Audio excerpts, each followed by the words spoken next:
Tumo Ewo Facebook. Lawyer Tnase. Between Commander Fe Yafa the various sectors. Voices waha ya sector bia ye bedrono. Niaman Penny Dada Mahama Kai. And now the Dankwa Kufu the first state of the nation address what kind.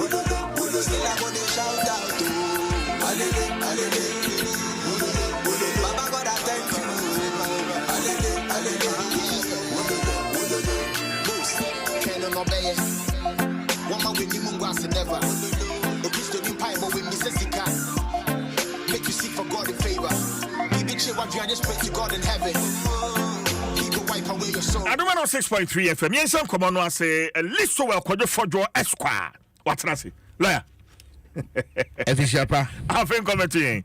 I think say na bibia. Come on. Aye. I think say na Nyagopon apejayen.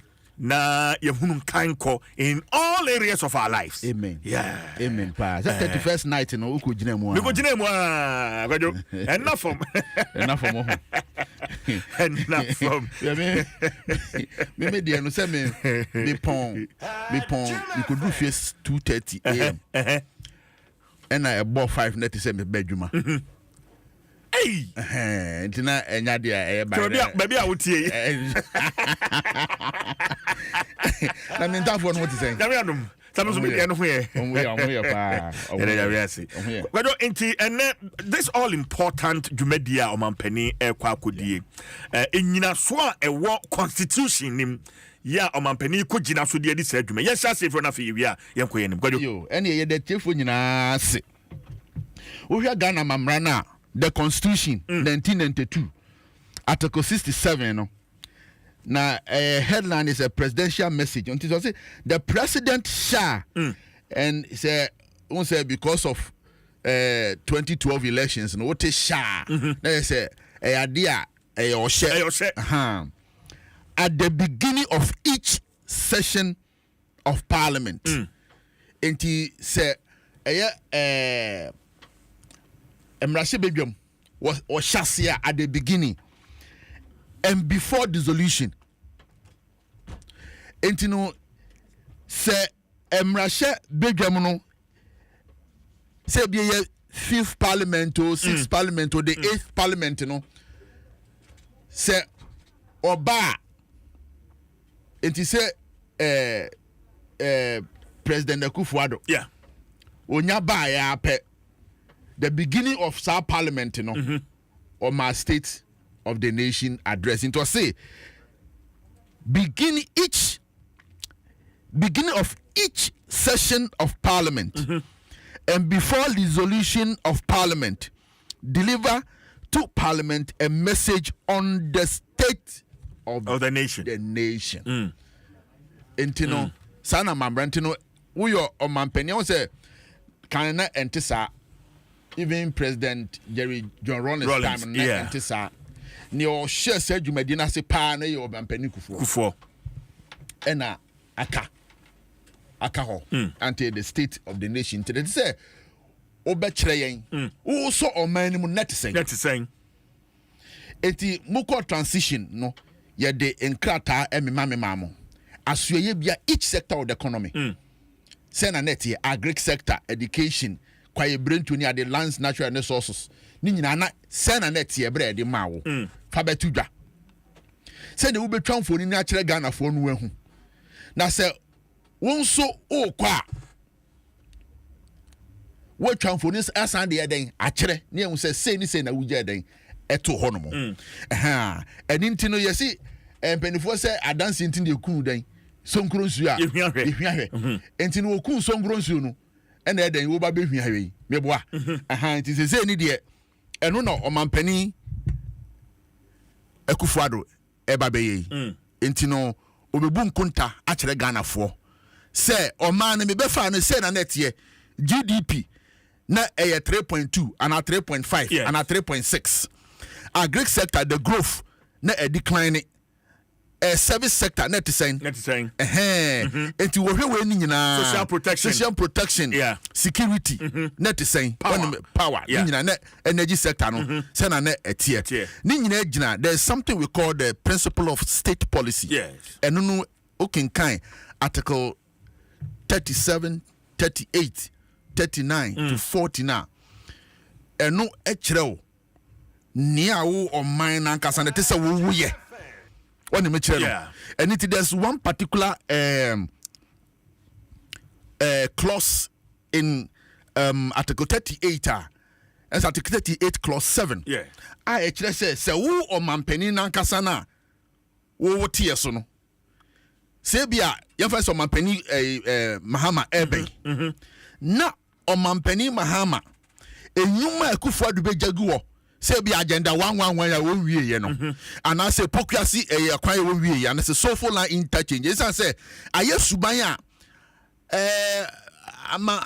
amanyofo no omoye enti sa particular article no sa clause of the article no mandate you say obeye enyuma o predecessor ejato oro beye continuation obeye anything na Yama state of the nation into a man said that here it is all catch us woja we now also okokohwa etinka near a year no President Kufuor so kai housing affordable housing Saglamini say 37 let me say article 37 mama let me just quote it. Article 37 clause 8 think I am sir me shana no me ba okay enti yanko enim ye hu na fe yanko enim enti eno na betimi aboa ama wo ankasa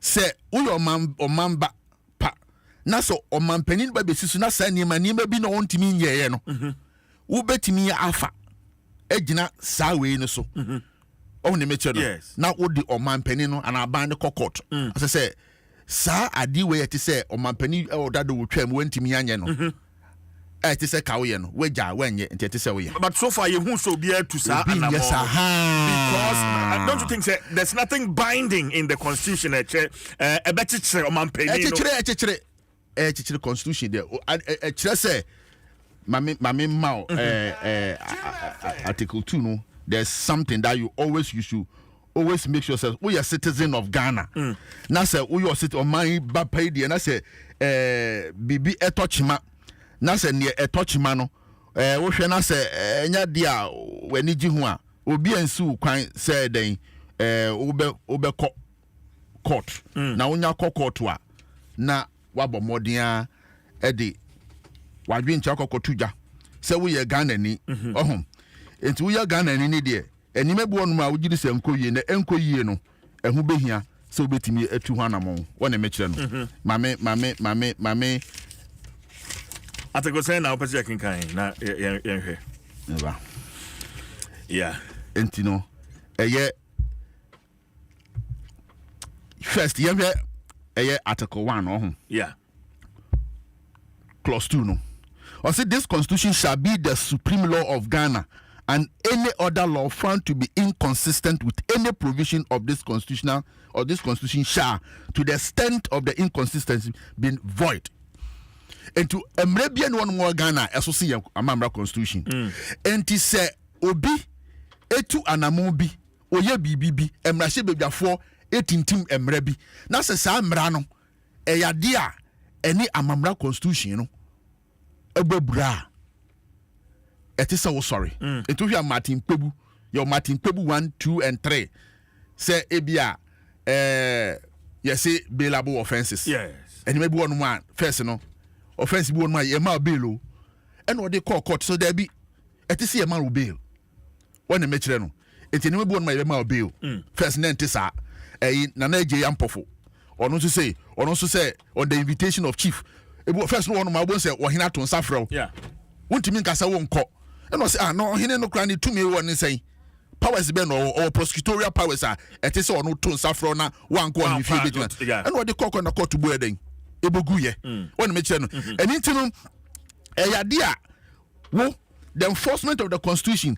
Article 2:1, was a person who alleges that an enactment or anything contained in or done under the authority of that or any other enactment or any act of omission of any person is inconsistent with or is in contravention of a provision of this Constitution may bring an action in the Supreme Court for a declaration to that effect. Okay. And intino near omampeni ayatuho. Now when we say affordable housing when we know we are Ghana, you can invoke that original jurisdiction of the Supreme Court. Bring to the attention of the Supreme Court, say when no man penny that is eja to ho. Fufro iba no. Fufro iba no. We dey go so onye enti no onye. Okay. Kwado ya ti say me pese e be hwe from the various sectors and I think it's only proper say be hwe from education. Yan koye chi na fe yenti His Excellency John Dramani Mahama in 2016 the last State of the Nation address or the tuja near Okafa Omai Adishia the education sector. Let's listen to His Excellency the former President John Dramani Mahama. Mr. Speaker, at the start of our term in office and for many years prior, there have been national dissatisfaction at the declining standards of education at the basic and secondary levels. Lack of access to both basic and secondary education has meant that many children were being left behind. A shortage of professionally trained teachers, teacher absenteeism, shortage of core textbooks, resulting in a situation in which 4 children shared 1 textbook. Dilapidated schools, lack of science laboratories and workshops, among others, manifested in declining results at the Basic Education Certificate Examination BECE and West African Secondary School Certificate Examination WASI.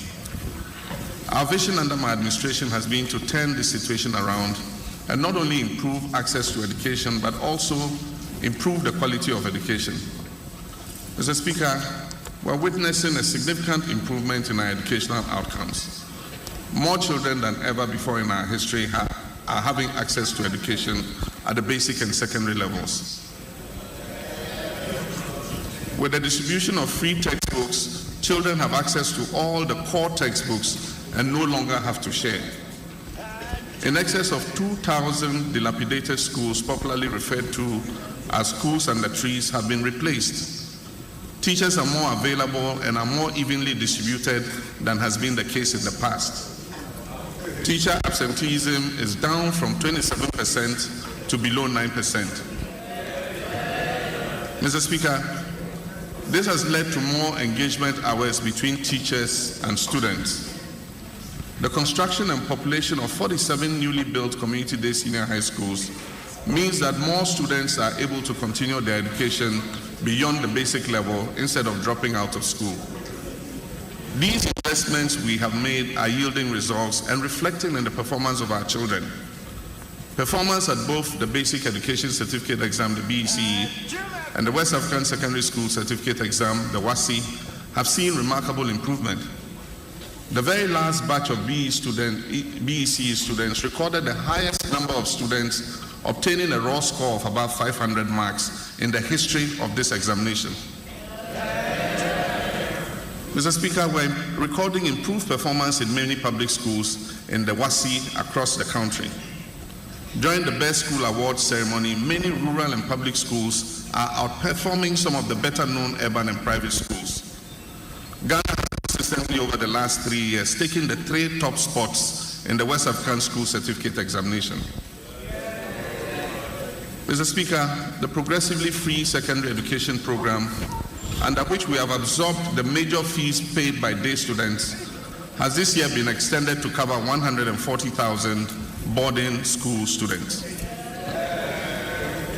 At the tertiary level, the construction of additional public universities in the Brong-Ahafo and Volta regions have improved access to university education.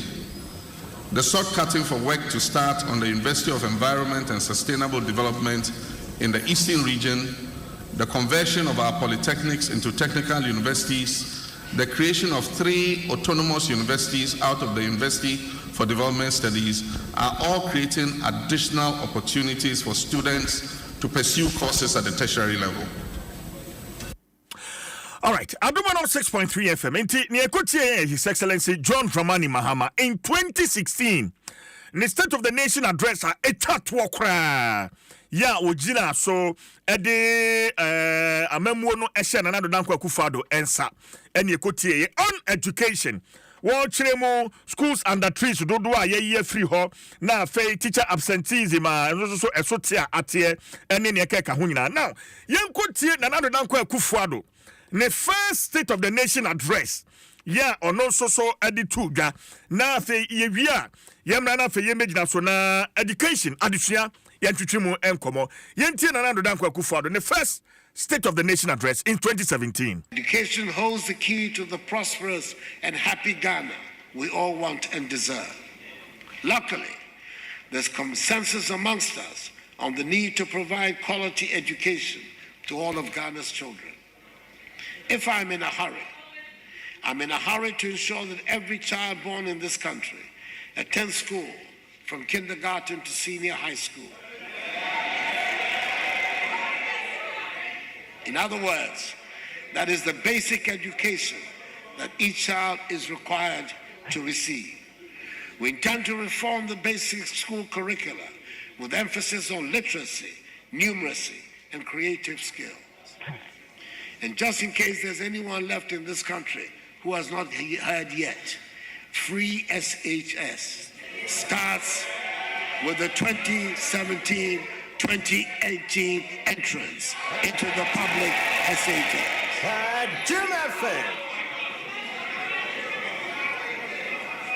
We shall embark upon a vigorous expansion and re-equipping of technical, vocational, and agricultural schools, and line all TVAET under the Ministry of Education to ensure standardization. The teaching of mathematics and science will take pride of place in all schools as we aim to make understanding of the scientific basis of life a central plank in our schools.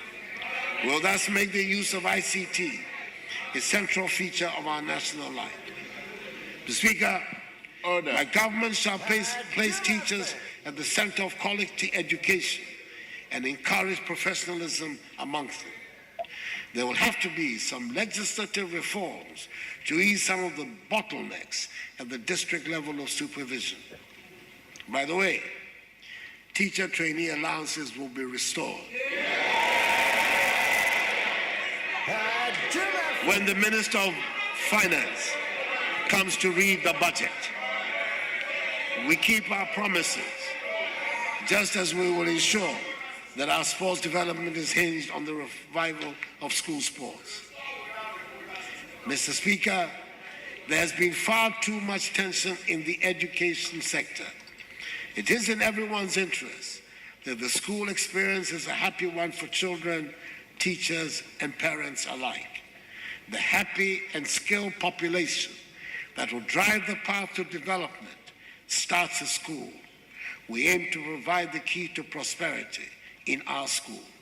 And His Excellency Nana Danko Akufo-Addo in 2017, in the first State of the Nation address on education.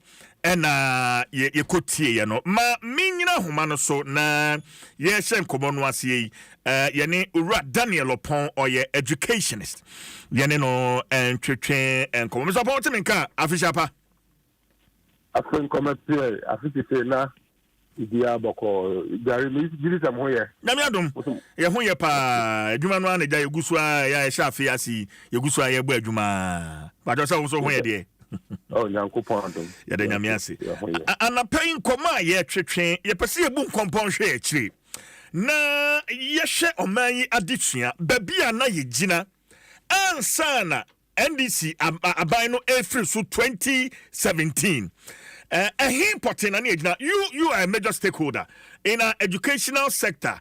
The issue of dilapidated schools under trees, and a teacher absenteeism. Other sectors, where were we in 2016? Nafe yeshen komonwasi in free ho. Mr. Pong. You medals in a match here at TFO and the phone. The next year is before 2016, said they will come. Yes. Yeah, woman who's here, Semono. Now, I reckon say, a new baby, I pet. And no, so they find that you can say a yakra. Now, it was the same. And find the average, you know, make me my best 65%.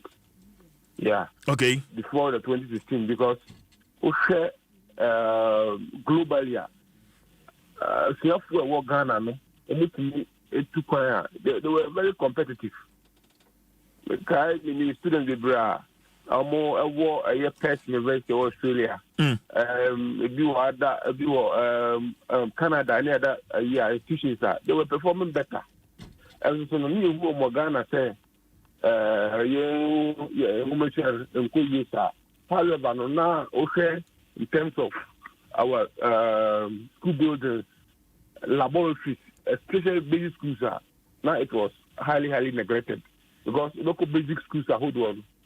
Na ICT kura computer okura nyeden eni ho bebre ho light ni ho bebre kura ho so no a omo ni ba bia classrooms papa omo yeden isi ade basic school so na make ho ba ko senior high school dia na kakra nti kan ni na bomu a overall no na eno a enu ba bia ye pe no so a na uniform sa.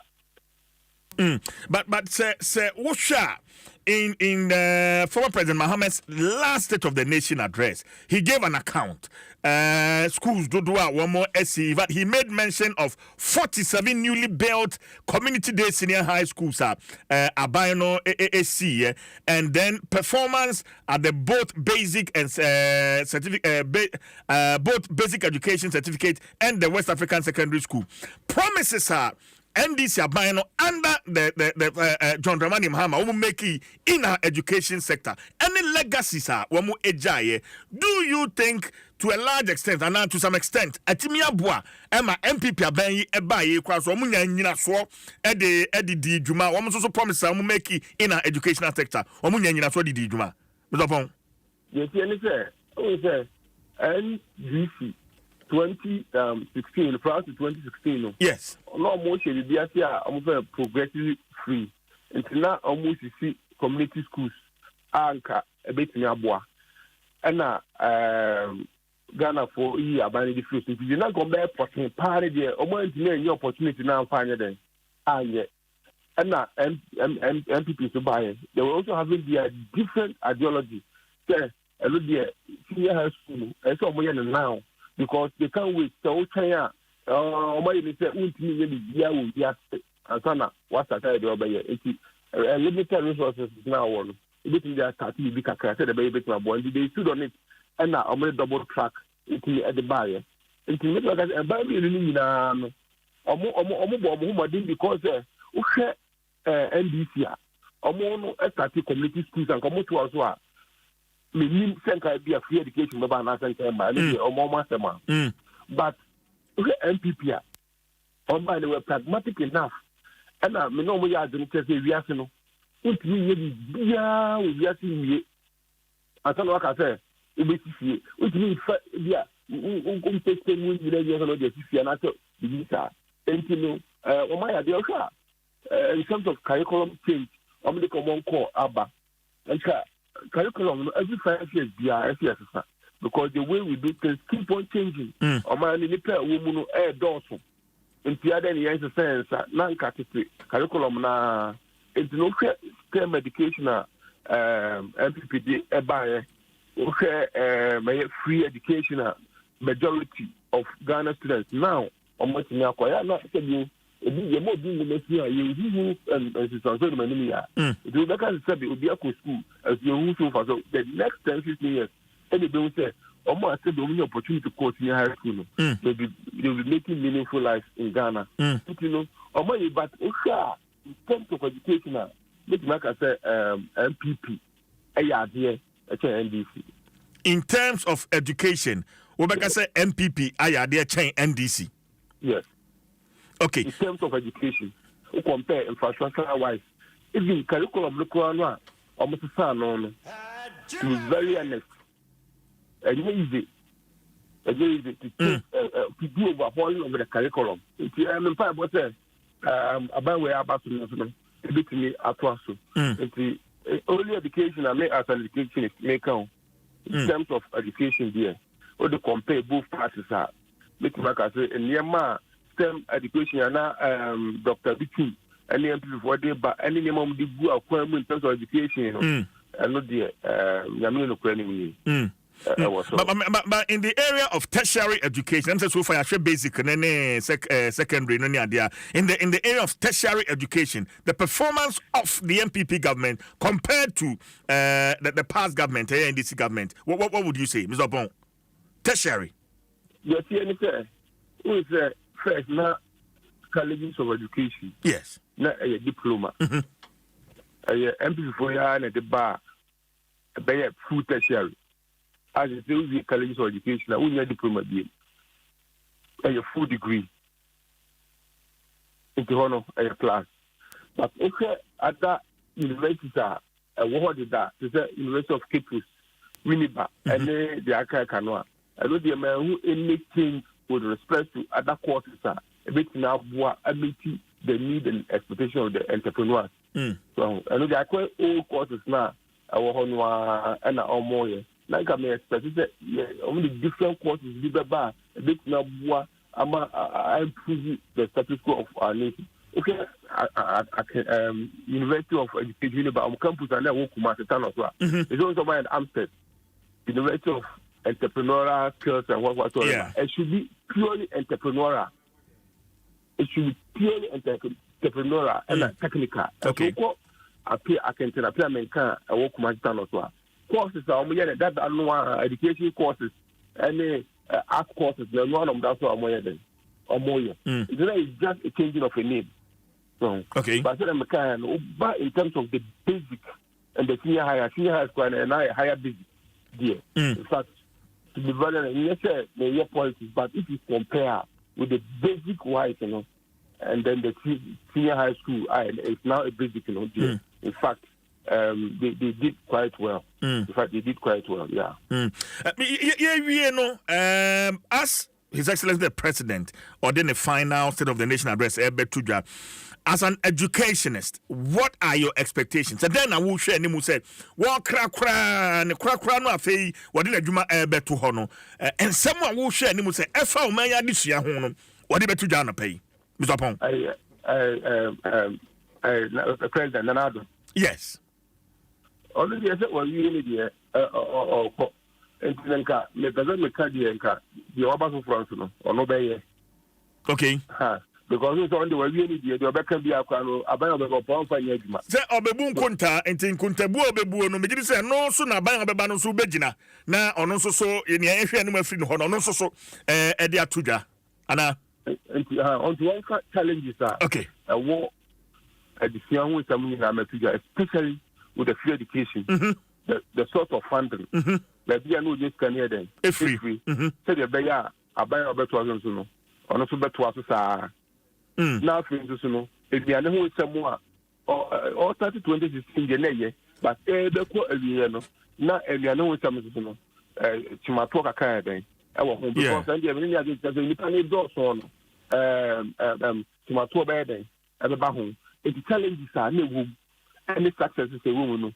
Most the past says, or more dear, no more buying your day. The bay on to my after because Democrats are quite new, and yet on one out here in Tino, or by funds not as a cow on Kono, or Conti, a cow conquer a good baby. We are not one you good stakeholder, one you good statesmanship. Until your first on fast animal in our moods and yes, now on come once, especially with the source of funding. but then we physical free a year. And free education, a bit continuity, a bit more to us, and intimate to us on one. Now, for or one man competitor or the core various tertiary institutions.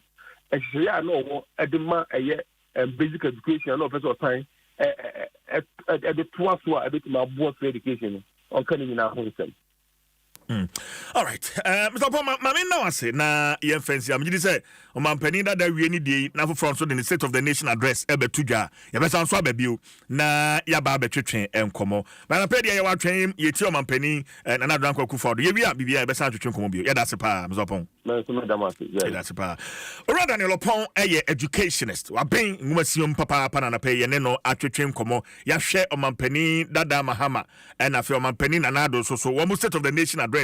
One more day etuga near chat one in your decano near a phone woman ho and near their chassis. Yeah, and na answer never question no. Yeah, na make say per the constitution or Mambrano. Yeah, and my client say that's under the directive principle of state policy no. And my client say a Ghana ni biara ubetimi ahwese say bia aban bi ana opani bi enye na dwuma yi a wo kwa betimi de afaso na president Krampo de say president Kufuado wajja ebia agenda 111 obekoi na say president Mahama entimi antoaso a Ghana ni as far as practicable ubetimi de akokot in the article 35 clause 7 35:7 yes. Or say as far as practicable a government shall continue and execute projects and programs commenced by the previous government. Yes. And so the contention has been that the say ubetimi di akokot and I say untimi fa akokot. Or say as far as practicable. It would turn us to say practicable so betimi aye it so year and 1 year. You can take the omanpeni and aban on. Say it say we agenda 111 and no na yen as a citizen or mamba no yentimi enye and a yen central for no so no we don't keep track to Nsem wa yom keka. President Mahama in his last sonano was see schools under trees no 2,000 have been replaced by a report by CSOs in 2021 CAMFT Ghana Action Aid or say in fact in Ghana if we can remove schools under trees it will take us 300 years Ansani etimia now, say MPP for when they launch an initiative in 2021, say say schools under trees no be replacing no. In fact, 5,400 schools under trees no 17 per no see. I see even what President Mahama said say 2,000 have been replaced. It was vague. It was vague. Or can what track and as a track and okoye because till date say 5,400 no say 17 per and ayetimi yeah then there's a challenge, there's a problem. Say ora upon can was see MPP in terms of education sector no say omo brighten omo bomb home modern when me say omo launch some 80 schools be any other on the channel. But we want to know ebia and then President President Kufuado be me school under trees no dudua omuyifro but the report is saying ebia between 2022 up to 2025 year ebia no de biaka ho but the report by that civil society organizations in there almost say enya dia omutimi eye do don't know but it is also say e wo science say yen amount for and a yen central for no when they say the state of the nation na or man is sending ni sunu ni bobre sitie no wonya no say be cover na man crofo but we don't do follow up as to whether say what ban wetima ye bibi to improve that say na be ya we can judge them based on what they said. Entini say President Kufuado eba beto state of the nation of the nation in terms of education send schools under trees 5,400 that's a 17 per and what me see ya wanyade. That's my opinion wanyade Wanyade. If it's 5,400, then you could only build, according to the report by the civil society organizations, that's a 17 per year, Wanyade. Then it also call into question as to how many were removed by President Mahama. Because it's just said some 2,000 have been replaced. Yeah. That is what he President said. Mahama said 2,000 of these dilapidated schools, a friend of schools and the trades, have been replaced. So how many were we having? 2,000. Because he should have staked. Said, we have 7,000. Yes, you have 3,000. Yes. You have 5,000. Out of 5,000, 2,000 there. Yeah. When stated, we want to wait and see near President Akufo-Addo Beka. Say schools under trees. Dwaso Nsem in 8 years. 8 years. Because also almost schools. Yeah. Almost launching 80 schools at a go in a day. Yeah. But Obekwa Hwehwe Jenjemirija Kofo Ajala Yabe Poso. Obekwa na schools under trees no ebi wo ho. Because say petroleum in 2004. Yeah. PIAC report 2014 PIAC report was about some schools that was claimed say omode petroleum funds ni bi revenue yes. Yeah. 2014 $110,000 ewo ekura ewo Pru area honom Imani Ghana ne follow up CDD and the follow up omkoye. There was no school. As near state said, yes, $110,000 have been disbursed for that school to be constructed. As soon as and it is a yes and twelve ye may near day. Edaho send the beya one more can seminar. See and a year bo the chair President Mahama said when he was going, and some say this was the state and no more can say education or catch us education set and say. Even though I'm a detail as to how it was and he left or what he came to meet and what he left. President Akufo-Addo, we are waiting on the country and say education sector no schools under trees. Civil society organizations. They are focused on the education sector. Camp Ghana, Action Head, almost say from 2017 to 2021, only 17 out of the 5,400 and are you free trees in us. And so we just want otherwise. And then let's look at in the area of tertiary education. Now, for infrastructure, because you hear politicians say abayi bayi wanyeshi in the area of tertiary education and infrastructure because NDC for eba be free so no universities are almost see in the Bronga half for Volta regions and improved access to university education. Omokate sword cry for work to start on University of Environment and Sustainable Development in the Eastern region. Infrastructure, yeah, NDC for ejaho. Who feels say NDC MPP buy o ma ye bi aka ho o ma bo mo homodin. Okay, inti yenhwa de kakra. In the first point so amenyoni bi ekasa ban bi buy no wanye hwea. Yensi ni hu e ya tro. So we Kristo nipa na nkremoni ontimi kasa asem no. Amenyokuo bia na ban bi no no be onye bibi. Wo ye bibi e bia ne obeye no it's not to your satisfaction. When you mention it was wanyahwe is different from say why be no wanye ni when you cast one hwe na say wo pa say sad period of time no trans no wanyahwe and ya tro ya kuhwehwem and it kan ne to so mienu ya hwe sa university na wo kan so many the contention was as to whether yensi school no our from planes and I say yes no and I him so many yes it omukate sword no omukate so mja ho no to be honest with you Akufo-Addo assist school now I think it's running and now omusi we the contention as to why and we say me na me we say me ba you see ade ba ko say anything na aya the leaf project abambia ba obrichi sa article 35 clause clause 7 no obrichi esan say project akati say obeto aso no on to aso because at the end of the day 1 and central for 2 civil society organization 3 and other political parties no proposal can say a project a who do ye jahon one yet.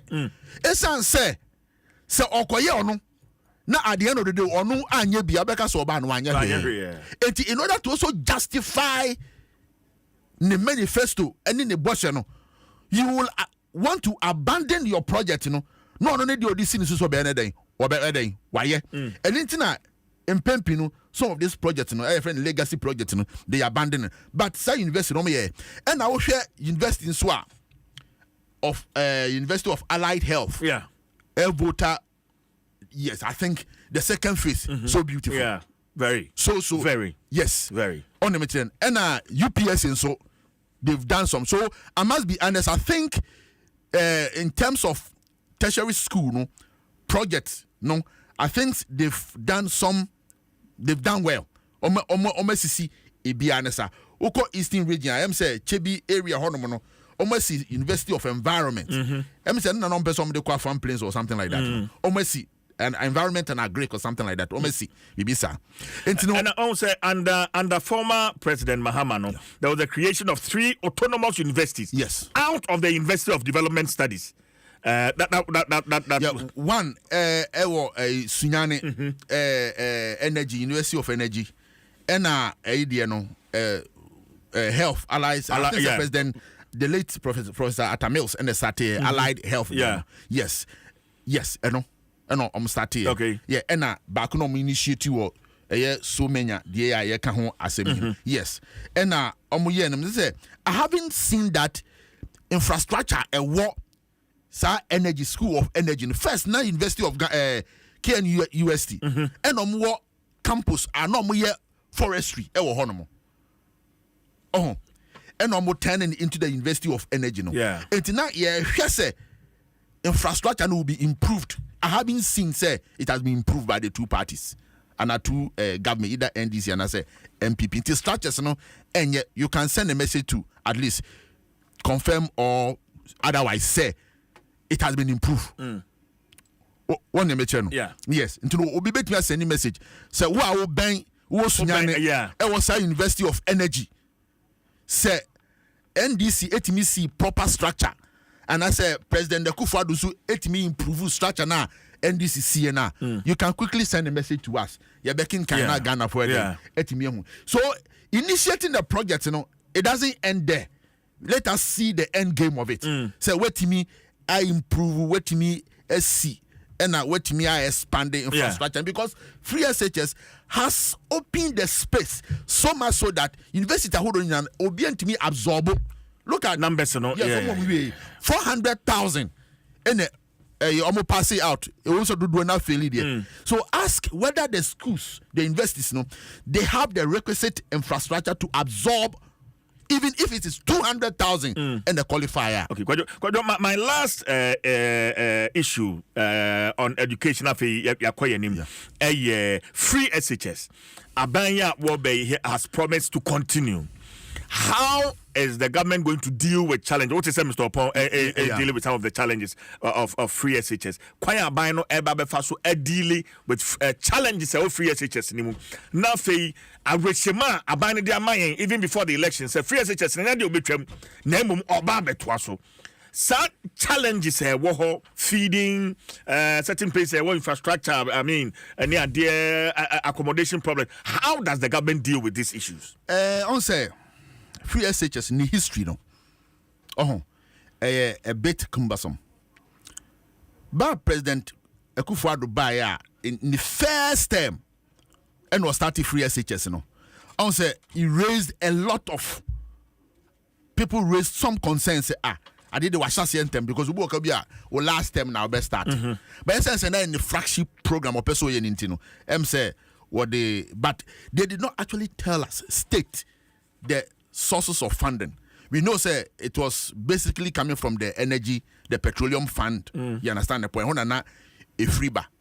But the approach, I thought say beginning answer na kombe no.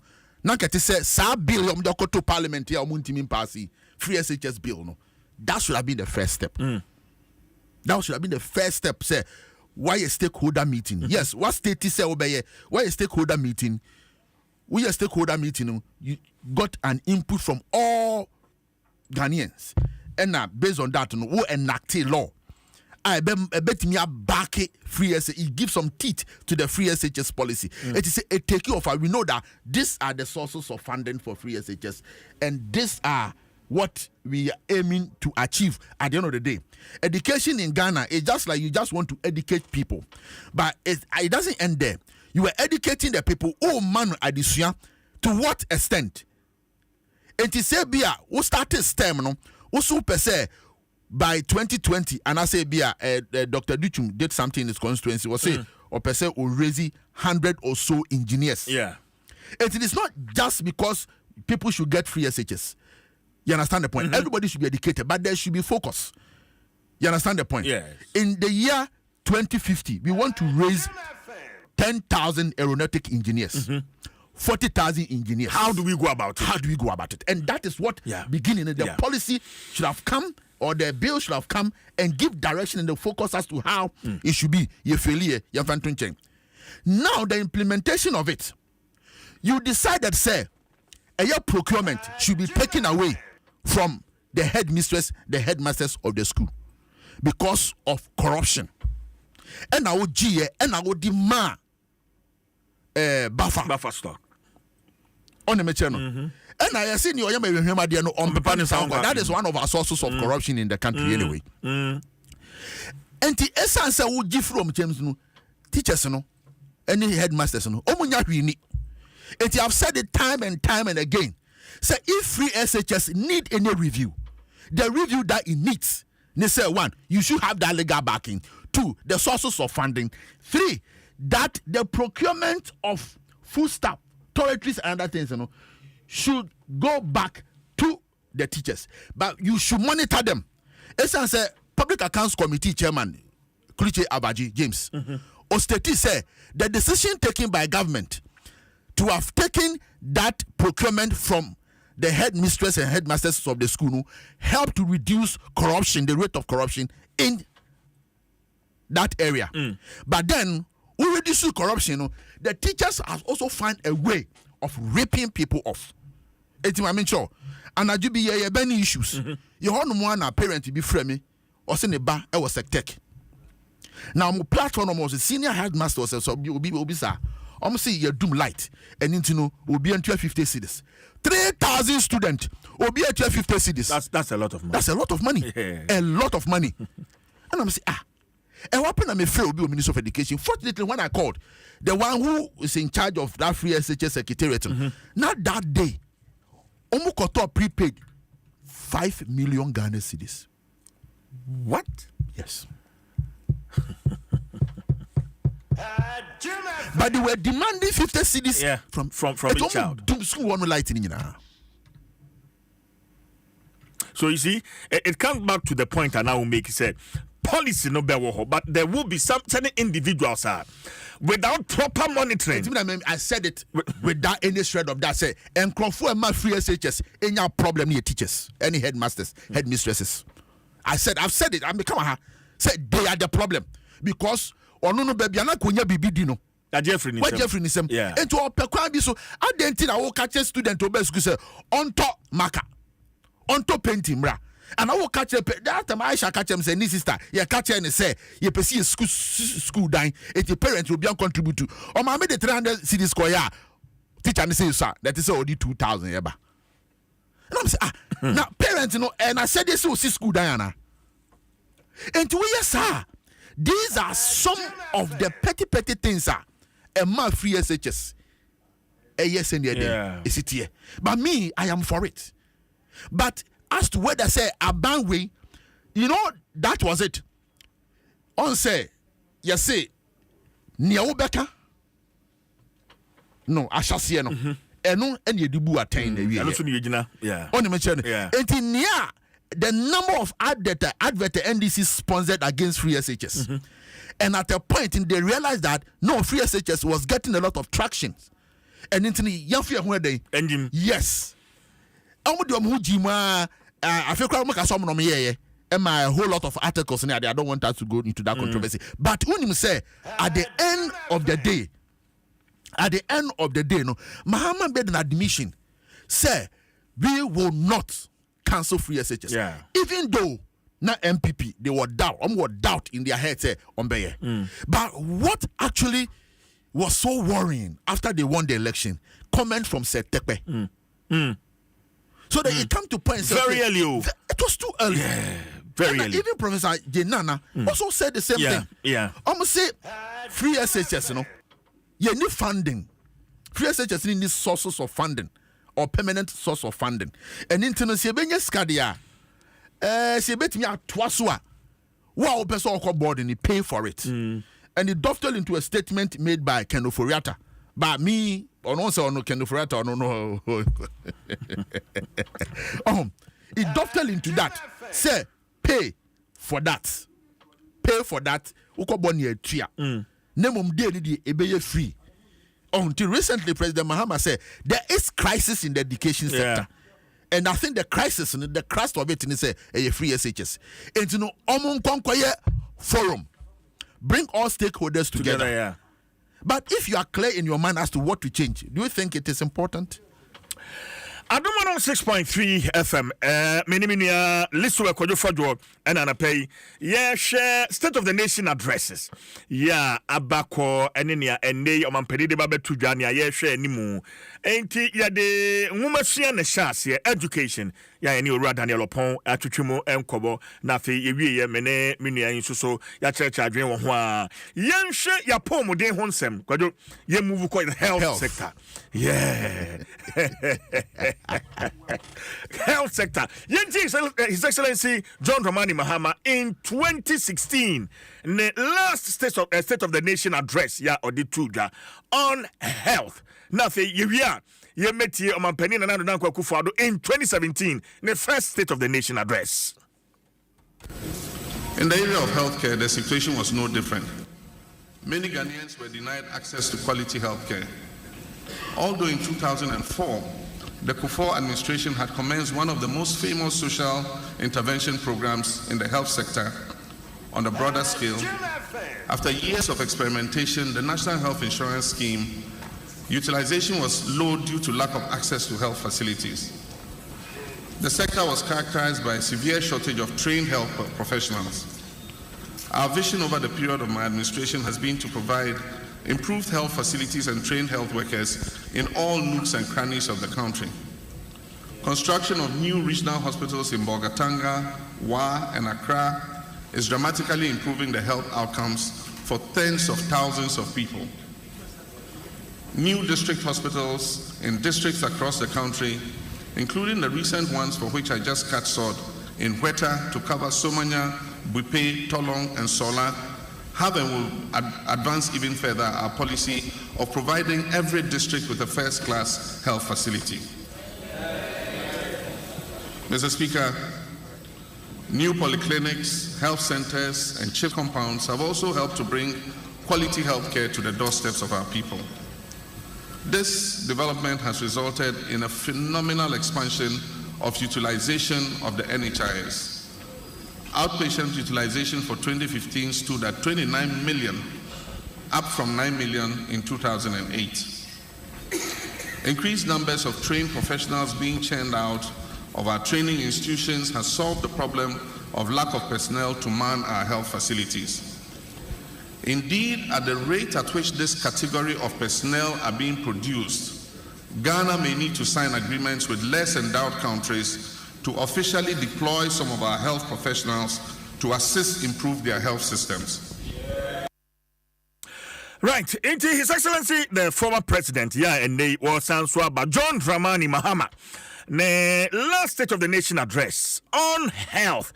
And Yekuti, and let's take a listen to His Excellency, the President, Adom Akufo-Addo, in 2017. Health. Mr. Speaker, we have to be healthy if we are to make a success of the plans and aspirations we have. The National Health Insurance Scheme remains the best option we have devised to ensure that as many people as possible have access to health care in our clinics and hospitals. The scheme is not in a good state, and there are too many providers that are owed money.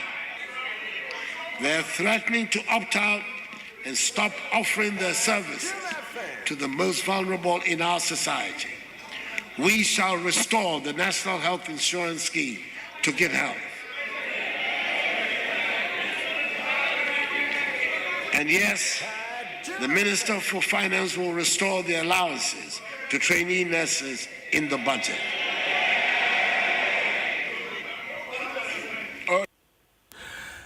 Omampani na Dr. Akufo-Addo the first State of the Nation address 2017 on health and yekotie no na me kwa homa no so na me ne ora Bright Emisa or your president Ghana Coalition of NGOs in Health meneno entwetwe enkomo me say ultimate kan afishapa CJ avipan ko me kotie me ma a chin so any with you phone na but so hode won hode nyame adom ye ho ye Oman ya pomuden enkomo twetwe babia na ye gina in 2016 ansana NDC aban no ede tumi ehye MPP aban na woti so yi ensa ni gina he poten, and I would want us to look at certain areas access to quality health care and the kind not to say me gina he na fe ye de about health insurance and so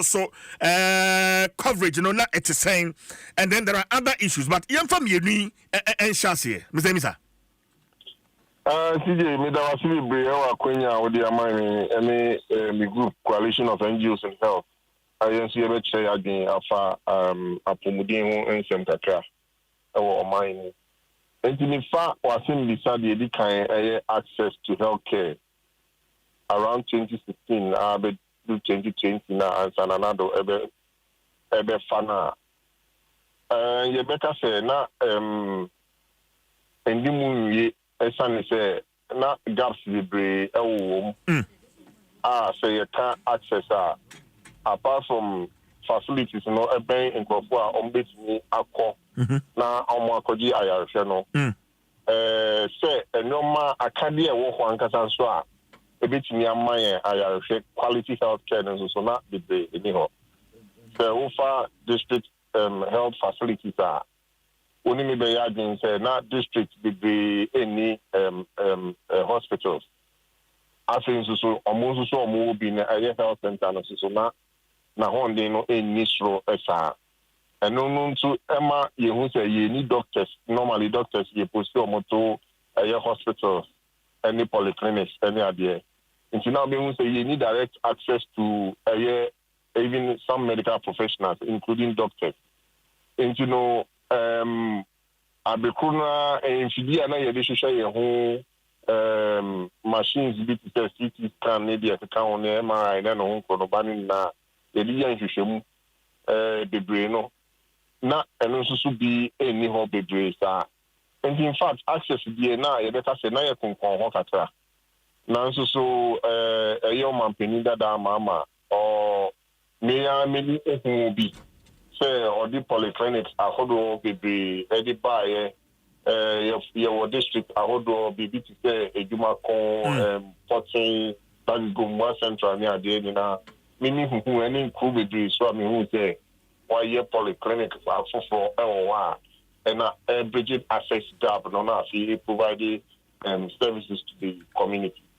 And you ono ye na femu de sambre no so if you say Ghana for adin say and you when we no almost sound side ma aban for ama nanado so e buy na within the period na kasano and I'll be who say COVID so didn't who be gym into COVID na a baby ni pa ma who say Ghana the health systems in angasa e wo hide man a touch ma be ahondin bi enim because you need as soon na ma Ghana your health facilities near your systems na wona and can conform be na ombehwe kwasa abre so now so COVID who de uboni adoye bibria before amayama the year no it need DG access gaps and so etc. But still there are a lot of gaps when it comes to infrastructure, any equipment,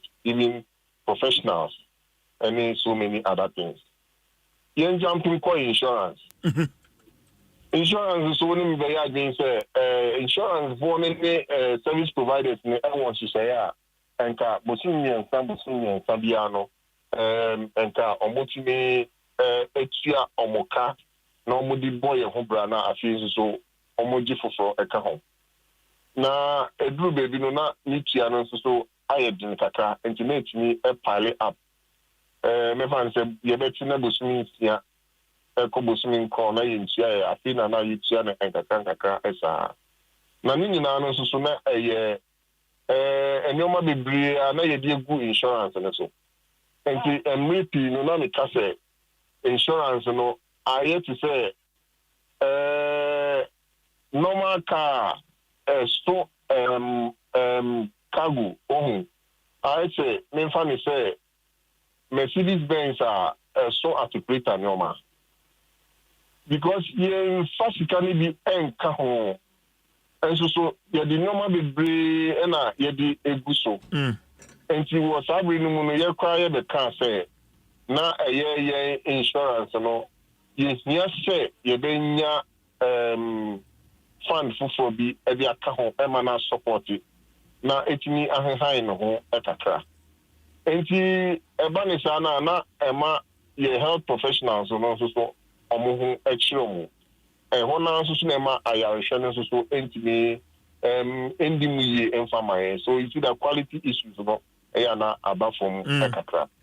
So when you talk about access any insurance na you try any ehwe chikatra you better say afi mu aye na na do mbre mu no otimi mobilize funds ema akitia no ekọ nenim ekakra yi echen enkane no na de because you anti be say facilities ya omuka say you person you first strike omunchia yenka no eno no so eti brass kakra esin kanina na kakra every 6 months na yetu say you betum you be this cash and carry sign in ho aba ani de ka ho no na emum insurance in Bruno na asemo ho community complaining they say insurance in Bruno e de ma omo no substandard e di better show say uba insurance in Bru we ya na e de ma me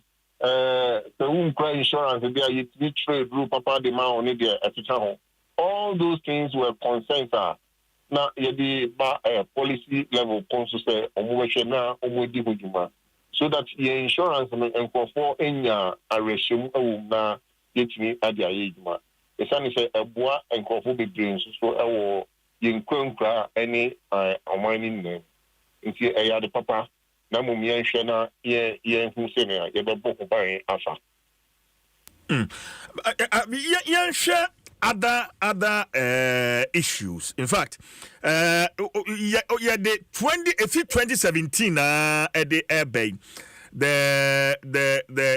the picture na yehu in our health sector. Abayi he made several promises. In fact, we've touched on the national health insurance. But would you say, near bit the ambulances, one constituency, one ambulance, the drones, zipline drones, Abayi introduce here, in a way, in our health sector. Abua pa, I only say, ye ko enkrase na ye ni omo koye kasa chefa apomuden samono enoma bebre na ye hu a ebi a sabi ye wo siti no ye hu nti anhene ye a ye beka se ade we abaya sita na bidita so uko enkrase bebi a inso eda bebi a entini ma okwan ema wontini kwan dro kwa enkrose even when you are using motorbike. Enti omo busa nso nechi no nonko krum ene daboya man karguna ne honko no ba no se udi indro ekọ ha ubedi me bebre ansa indro no ati akwa koduru enti abra drone services buy no sabi owoka obi a indro na yede man no within the shortest possible time, so you nyana found money per chrono and money hobaya, obey Jim, obey training. If you were a son, and before be sure or the drone in you and it's me picking in drone at the common one, into your best shrink or for be vaccines, blood, services, and so many other things. Mean drone deliver. Yaya call site in the Ujinawana, Adiana Betofum, not less Ujina, Ababe Fana or the corner area, Akoshe, Nipapra, on here, sa production. And to drone services, no, at the boy be brave bridge, access gaps, no. And no done channel. So over here, I mean, your hospitals, the brain, so any ambulance. And the ambulances, no, the beer, me, who beer. Now hospitals are many who be a normal one, may MPs, no, or common fund, and a baby editor. Then no crown name to ambulance for a top second-hand ambulance. It is come ambulance in ye, you might say, be there and favor whom you break it down. Ubeko facilities or a patio or they are MP or the common fund or the donate here. And so in your emergency, dear, instead of you being to ambulance, I started first aid treatment, no. Na sabi abubu ya ne normal vehicles ya trotro ya nkofugu me any taxi na ye dey swa ayafo na enwe pay enti one constituency one ambulance dey buy any there if you say ababuwa bebre ama ya kwan so ne ya pomudin hu nsem no ekoyie di aka echire wo me ni fuel sem charges are the bema on time I be to me at the say yes na yi san your money na efi ho na ambulance services no so etimi ye adwuma na ye adwuma ye if you request for ambulance say we sit so ready driver no be ka say me tofu wo na mitimi no ko say me say answer echi no omo aye omo former official things dia meaning say you can hear very funny because you hear family. It's a honey nano in the movie, but at least yeah, and here kakra, and I say yeah, one hurry and kakra say ambulance, I walk consistency biamu to say Dijuma. Okay, but so what's infrastructure?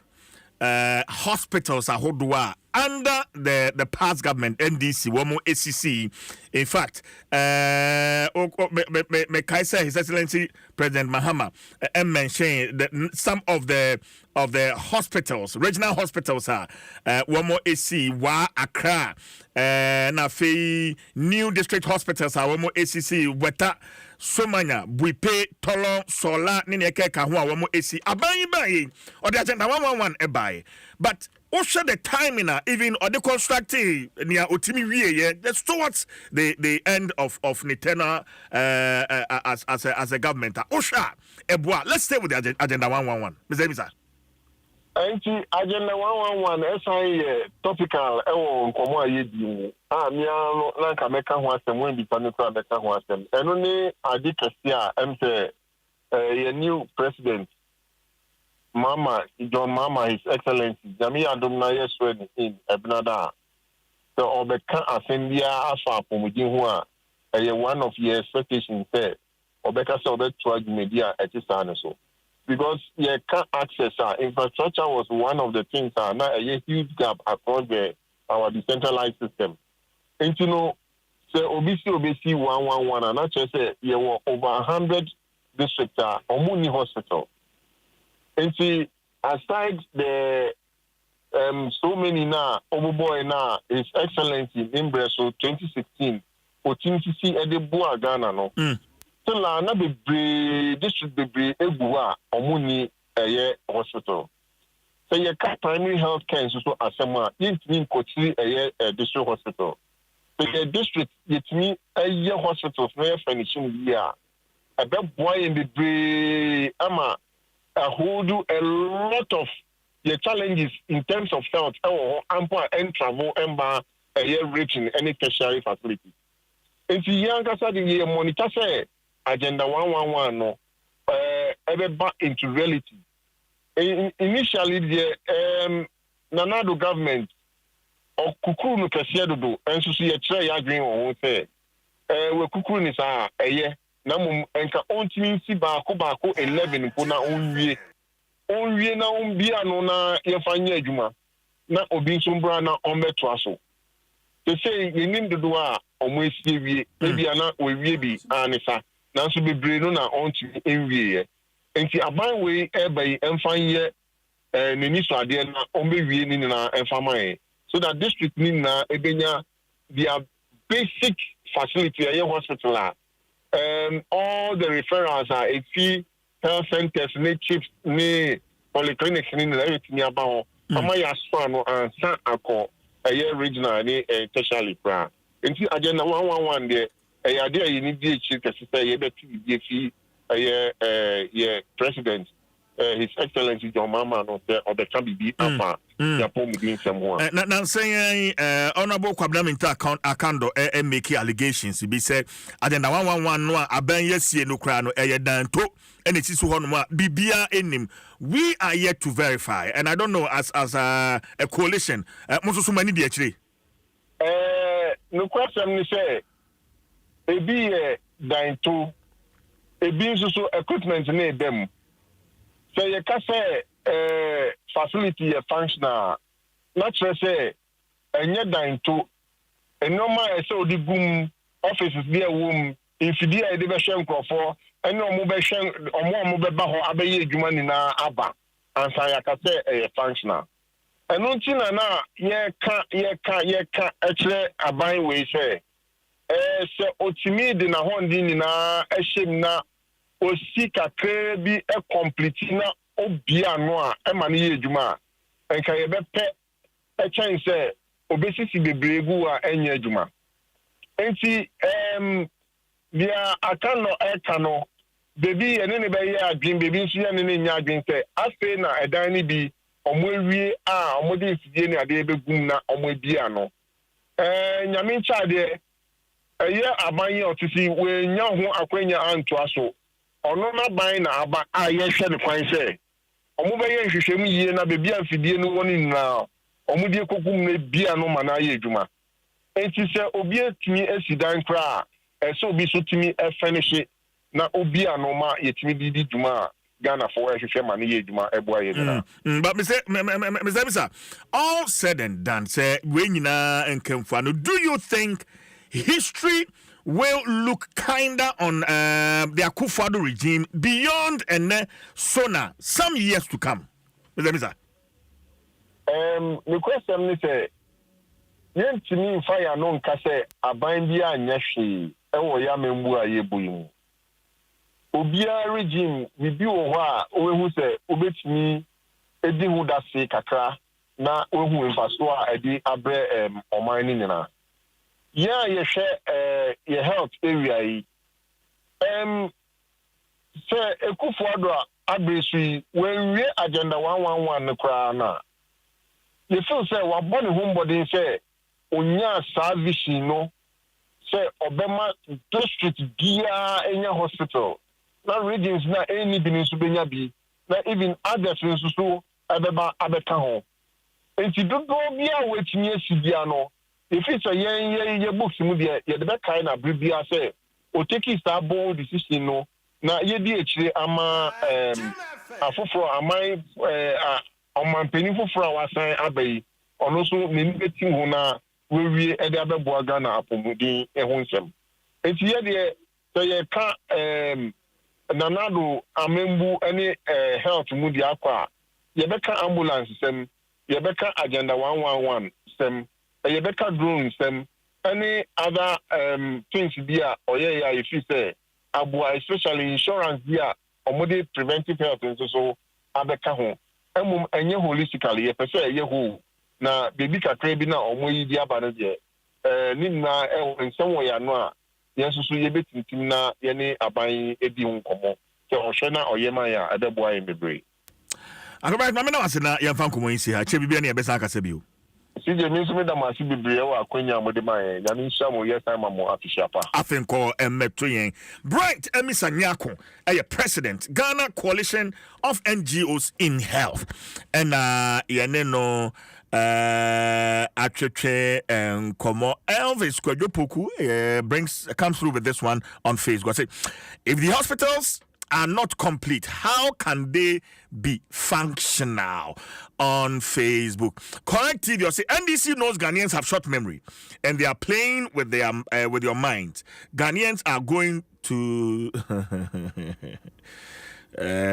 Munyajidie. Gordon Jano, say good morning, CJ. How are you doing? Good morning, Gordon. I'm good. And you can also come through with your comment on Facebook. Adom 106.3 FM on Facebook. Well, enti yapomuden oman bia nisika apomuden omanfo no ewo wo hwe nkoma na me ne owura emsanya akon twitwin ya aban no abone homoden. There were certain initiatives na initially some of us felt over ambitious. For instance, the agenda 111 wo hwe bra omanpani emeki sa promise no na embra aka. Yeah, 2024 ebedru na we share the number of agenda 111 buildings hospitals almost see. Yeah, looking at the other interventions, ambulance, the drones, they are there.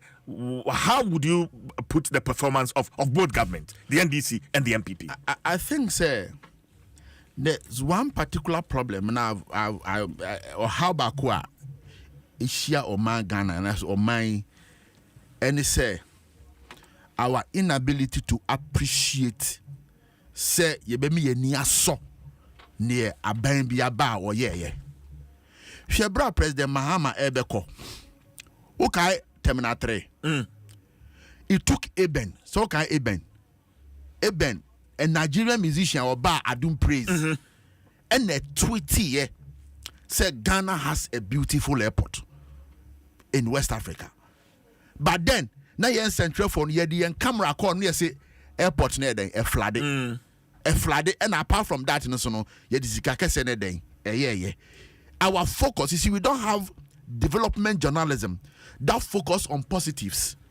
Always be on when it bleeds, it sells. When it bleeds, it sells. So we have not taken that systematic approach to promote the well-being, promote the goodness of Ghana. We always promote negativity. Because we think that is what sells.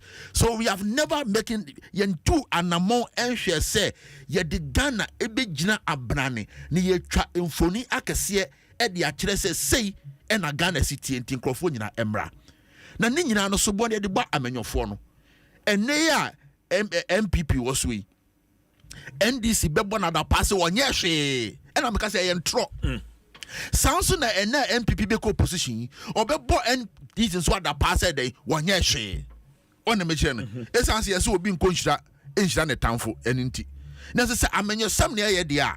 Yes, oh my ye be baby secretary so any say on the machine. Yes, why ye be baby secretary so any say. So admit that why ye be. And it say we see I can do say dan you say hospitals. Hospital ayaresabia. Yes. So we see esi ho no mo a what the equipment then ebem we see the equipment ebem it will hear publication now MPP for year about the number of hospitals and each of them will be an stages drew a one man 70 a be a 60 a be a 90 a be a 40 a be a 100 it's a one man I know say a makuma could 10 year a completed omode your friend say equipment then ashishim now a one of the one man it is a test running some of this equipment. Not technically, they hand it over. And son of me a commission on the material. Look, in fairness, abanya abako. Ekufuado Abani is the government that faced the most challenging moment in terms of the health sector. Yes, there was Ebola in President Mohammed's time. Yeah, but it wasn't as severe compared to COVID-19. It will go down in history as one of the most difficult moments in the world that Ghana into home frame. It was challenging, and said you must manage health sector. No, it was our COVID time. No, I think say remarkable.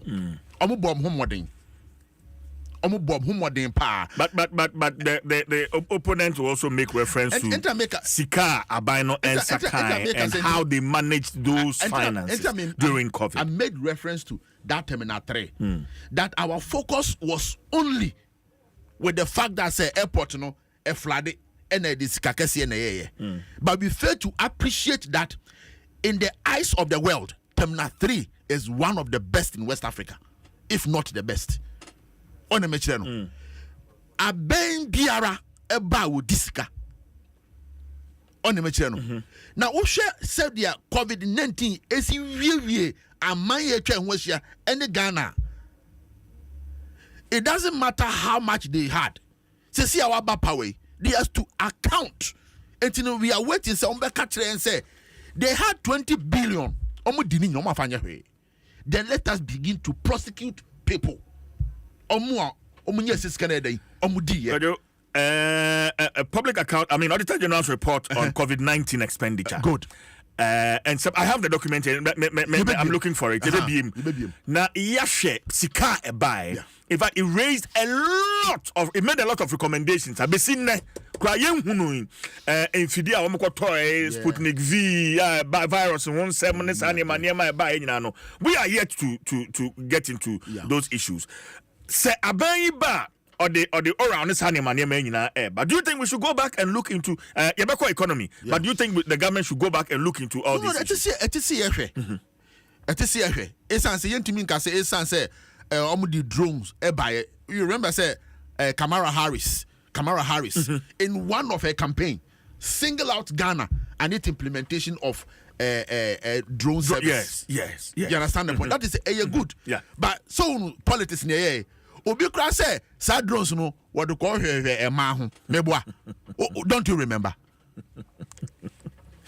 Exactly the point. And let me say I say bena yebuse obi nkonhira the town for no. It is becoming one too many. And intino yentimi put Ghana in that good light on the channel. But we hear drone service agenda 111 omanwie. We hear the health sector is well managed in terms of strike actions by doctors. And I think it is commendable. We hear the man who was in charge Ignatius Bafua. I'm told he lost his seat. On the channel. Yeah. But here, one is so much. Say bia and ye say nurses for you say doctor. What if you had and also. So the health sector, MPP did well compared to what NDC did. NDC did some infrastructure, and one remarkable one has to do with Rage Hospital. Rage Hospital. Yeah. And then the Eurojet project who ban Sembebre Wale there Sevilla we can also make mention of the Investor of Ghana Medical Center. Exactly the point. You understand the point? Investor of Ghana Medical. And I remember say now me refer this company. There was a 10 health project President Mahama initiated. I think they commissioned about 5 or 6 of them. I remember very well. Me refi company na ASR project. I was in Parliament when they approved that budget. And since the President Akufo-Addo to be to me a commission be. But considering Agenda 111, Agenda 111 stands out. It says President Mahama, even though so castigate Abane say it was too ambitious, but then or say they will complete it.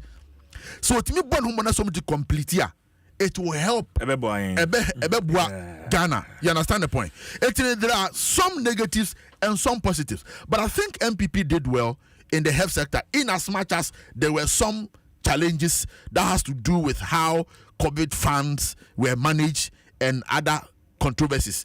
Like we said, there was an audit into Ukaya airport the COVID machine testing and no Nsem ebaye and almost say Akufo-Addo ne ba ne kunu bi Nsem ana uboswa emo and also yeah, you understand? Enti we are transition for no the document bi ase abanfo friends enche aka nanu ni nansape.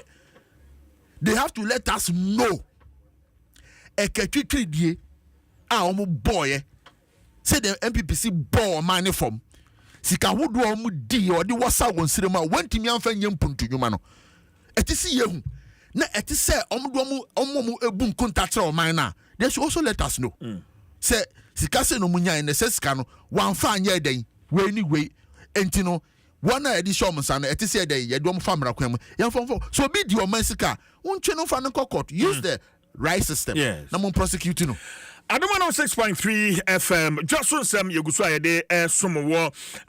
Minimia kwadwo fodwo list to well. Yeah, State of the Nation address.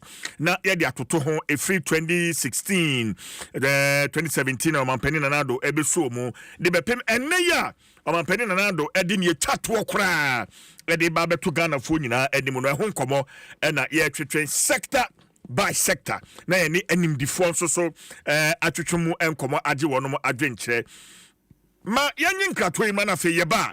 There are other sectors, yeah, we still have the economy, roads, we have the energy sector, any other sectors, governance, yeah, so yebeshe na fe yani before atwetwemu enkomo aha ya we election headquarters kokromoti pa me the chief jay forcing yeba Ghana Fui Franco Esa the electrical appliances for Bedjasu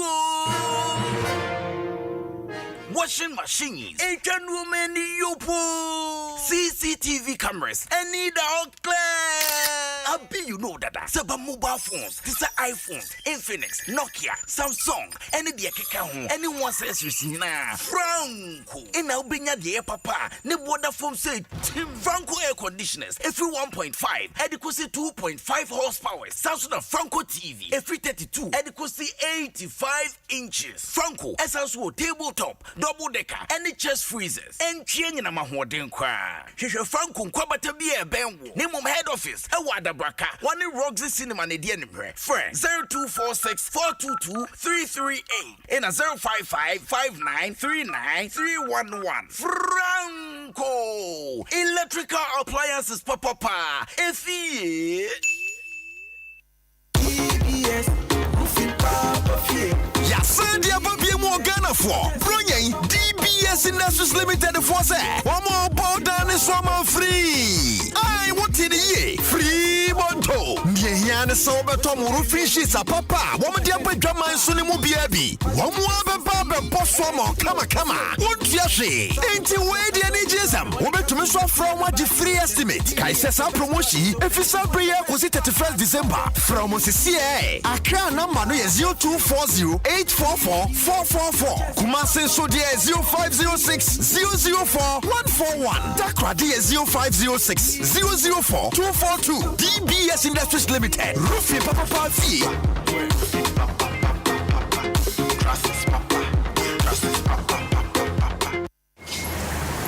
My man, I heard there's a new app on the streets that does it all for you. Ah, really?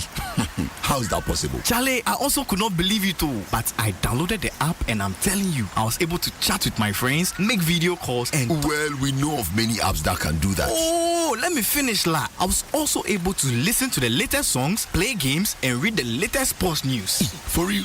Yeah, and I can send and receive money from the app. Amazing, no? What's the name of this app? It's called Ayoba. Ayoba? Yeah, Ayoba.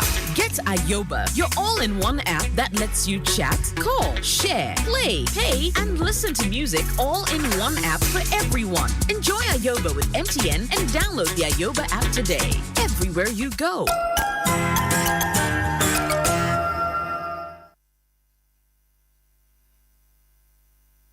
Adom FM.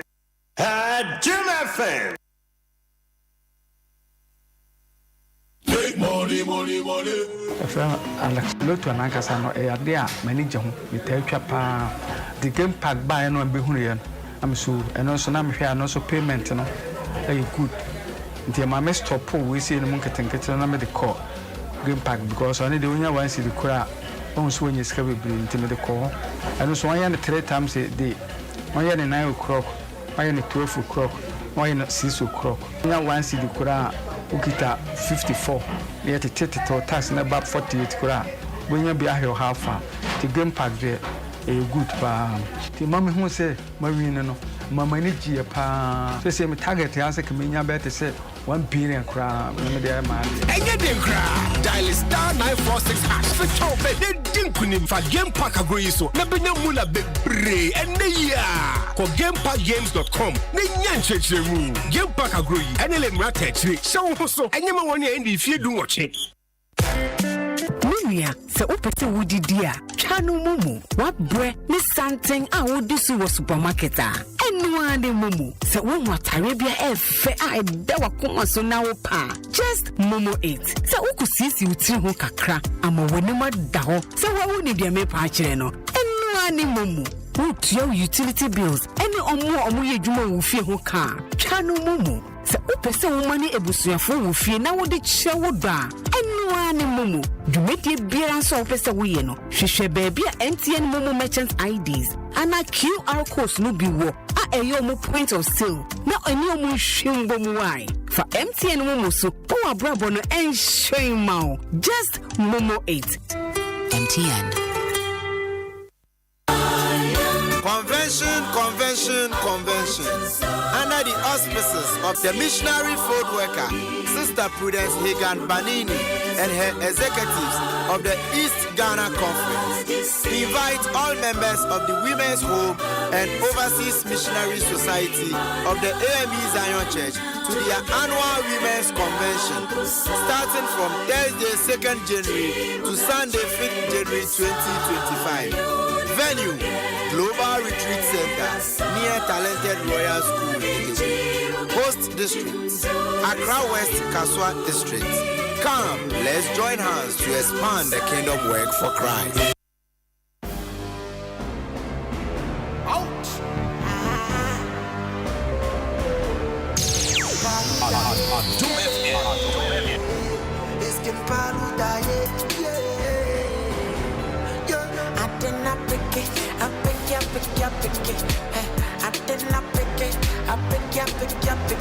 Shaking my meal, I get it.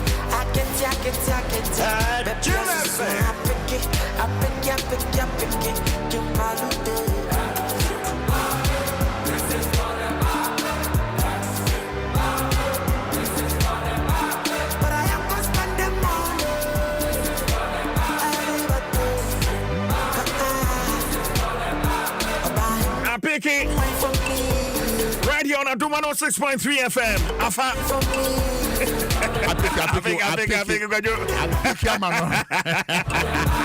Abrante 2024 koye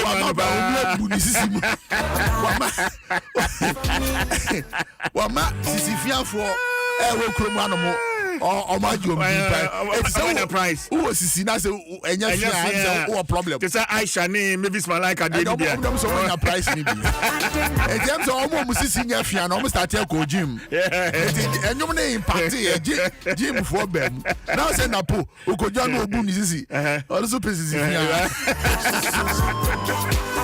106.3 FM Robert and Sons MOBBA Fishiapa Robert and Sons Yadwene wo ho na yadwene ewiase han ya eye wani no so ehunti bronyai any new year achede no etwagu Robert and Sons say quality glasses ya ubenya and lenses and frames ya ubenya no which me anya 30% discount nese watete sokra if 18 yeah, they ba December na we I think na we no such a day we hold them out the more dia for ni twa Robert and Sons so e bia ye ben wo adabraka o Sudan kwa seko wager kuma seko Florida East Legon Adenta and a fake Tema Community 6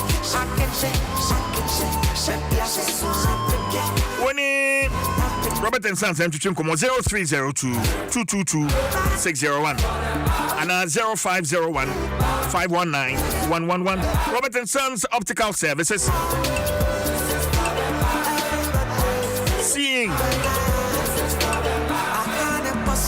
is believing.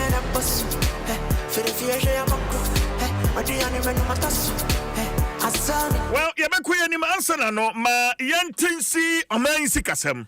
The economy. Very important. Na yentie His Excellency the former president here in the was by 2016 and someone did two baby now man sikasem no ne gina.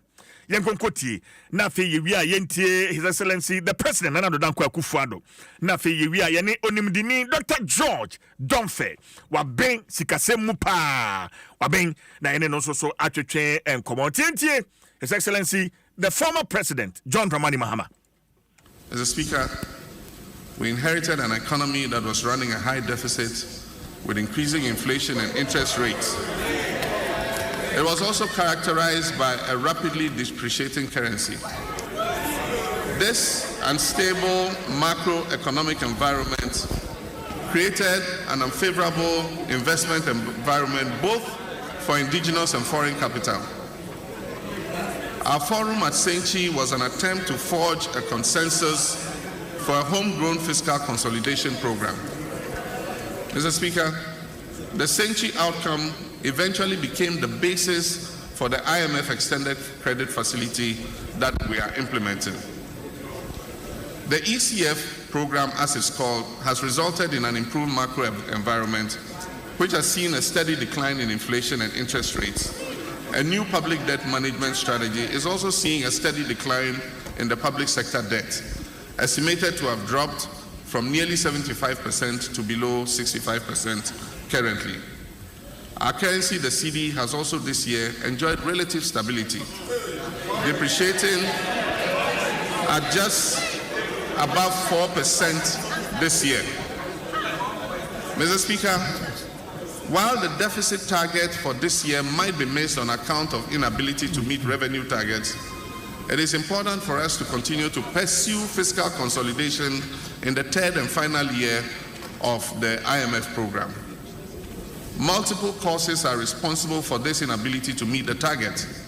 Reduced lifting from the Jubilee field on account of the turret-bearing problems, non-realization of some expected non-tax revenues such as the sale of electromagnetic spectrum, reduced cocoa export revenues, and higher than expected election-related expenditures. In spite of the breach of the fiscal deficit target, expenditure was lower than programmed, and thus the approved appropriation for 2016 was not exceeded. Mr. Speaker, it is my belief that we continue a diligent implementation of the IMF program till the end of 2017 in order that we can create a stable and sustainable economy.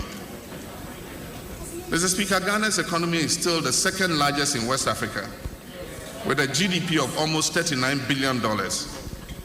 Ghana has also moved up 13 places in the Ease of Doing Business Index and is currently considered number 1 on the World Bank Index for West Africa.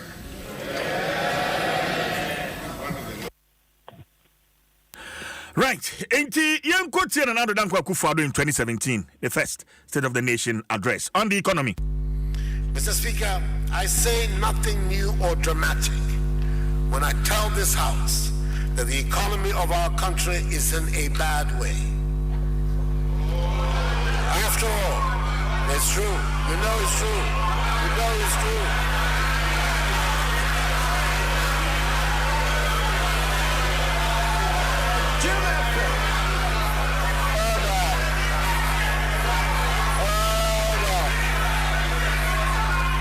After all, honorable members, in the run-up to the recent elections, I said so often and loudly. Some 6 weeks after taking over the reins of government, it gives me no pleasure to have to say that our worst fears have been confirmed, plus a few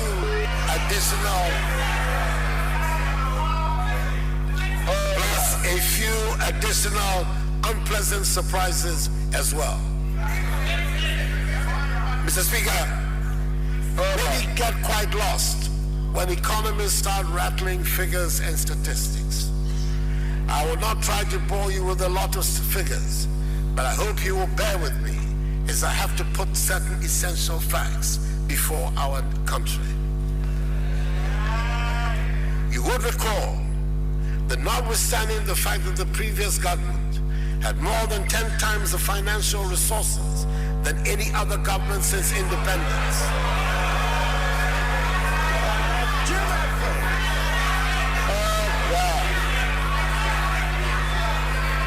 It appears that my friend...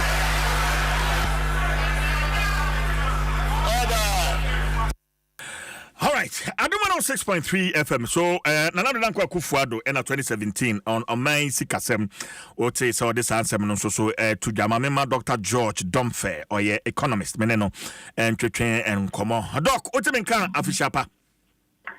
I think about the mini of them. Bibiama Quadie. You are doing Abako. Doc, sir, Usha baby and Nejina Infonia. Urajo Mahama, in fact, Babia na Yejina as a 2016 service sector. Yeah, the largest sector. It remained, GDP no increased from 54.6% in 2015 to 56.8% in 2016. However, in 2016, growth to no a decrease from 6.3% in 2015 to 5.7%. Baby, I know man yesi kasem ejina. Yansha public sector debt eka na ye dear. Any baby asisi ye jina. Efoni to saying, Dr. Donfe. Yo, minia de mama mina wase enano pe na menchia Adom FM. Chifu nyina mema ubia finchapa na mema nipa mienu congratulations.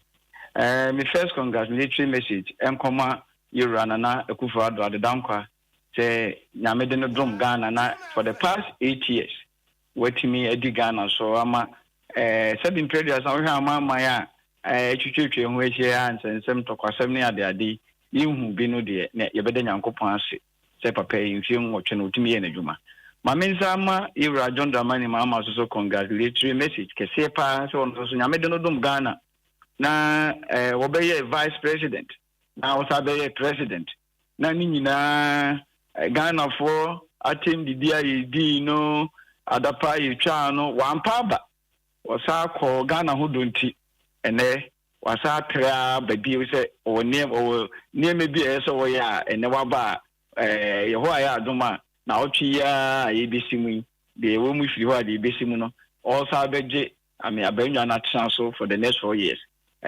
nyame mema de tukwa na mesre nyame mpae man no say nyame bambo man say for the next 4 years nyame man adwene papa nyame man no odo ade bitimi aboa ama Ghana betimi tumpon no nyame mfa enom no na da ati anko ama bi ni say nchiri maba no mo twiro history yetimi aboni din say yenya papa bi an efe no Yera John Dramani mama oya ade pa mini American is an maminko State of Nations address said they are na yekano anka so he amamra na anka ya na every year bi an ye be share afinase a yese yem president ede atudwa State of Nations address be bia omane tibia etie ye ka so omane tibia na che say economy say health say education bibia say security bibia say isitie eno na ya na de bia no yem president eta de betudwa na waka ama ye nyina yate na de ba ko ya na esaka ho no say ko ba say president no wie na dwuma nyina na oba be kwa ya eno so o sa de tudwa say de obedi so no say na o ma ni siti ni de oja no ho no na mini ya no de nyame no kora ni muni me ka na ofidie so ya na mi DCS so mo Ghana ho ya wo pa adenti ya mi di ya wo CS wa me Dodom fa me ka ho ne say o mo ba ya na e so political no kwasa ne say nsema ya na da ho ankasa ya na obi be ka say the real state of the economy and the real state of the nation no ya na o mo ntam penika o mo ya e ma ne too political sa na se voices that we play unfortunately you are John Dramani mama de nkwa na nye tie ya se na mi tie na do de na ekate yenti no manya kwanya ntie ni nyina nti I will be unfair to comment on another there but na me share you are John Dramani mama ne nsema wo kan say oba ye obe John Adekum Kufuor economy wo jaaye no na interest rate were very high CD depreciation was high. In fact, Namino no Karani, Usha book, now when you may see a Euro John Adukunko for economy of giant, and then Hunsamna, Sabi Era John Dramani Mamma, or the 2016 and now or Conamiano, Manchester in 2016, or kind, same be say. Did America say too political because we are Ghanaian economy. I see 57 to date, you know. Yeah, Katama, Ghanaian economy, Timmy, ye pa, Kibenanka, CBA, Sasina, and the Minia, them now they may go back to the year 2002 all the way to 2005. I see. It was a Ghanaian economy in Yampuntu pa 2006, 2007 in your problem. Say who say we are seeing now. The global food crisis in Sudan and top and inflation costs. So now you are going to look for a big bar president, not inflation 40.5% the year 2000. Obama my inflation or around 2006, inflation number from cry. Inflation number from cry, yeah, it's a year born about to say, why are they pa? Now, Nuna Fufia Metwata. Only ultimately by trouble around 10%. And Nuna Fufia Metwata from 40 no. And now US and some by US and Iraq could be a con Emma Omni Saddam Hussein oil prices cost so it could do $140 per barrel. And now I can say oil 1 barrel is about $72. A cost could do 145. ABC that. I know my petrol boy, the Nema boy, the economy in problem. But in spite of all that, inflation now 18%, around I think 18.1 or 18.2. Yeah, Yamano crossing the neck say, net and your bad. To the year 2008, economy grew 9%. And Abakosem from 1957 all the way to the year 2009. Now Ghana, 9% growth rate.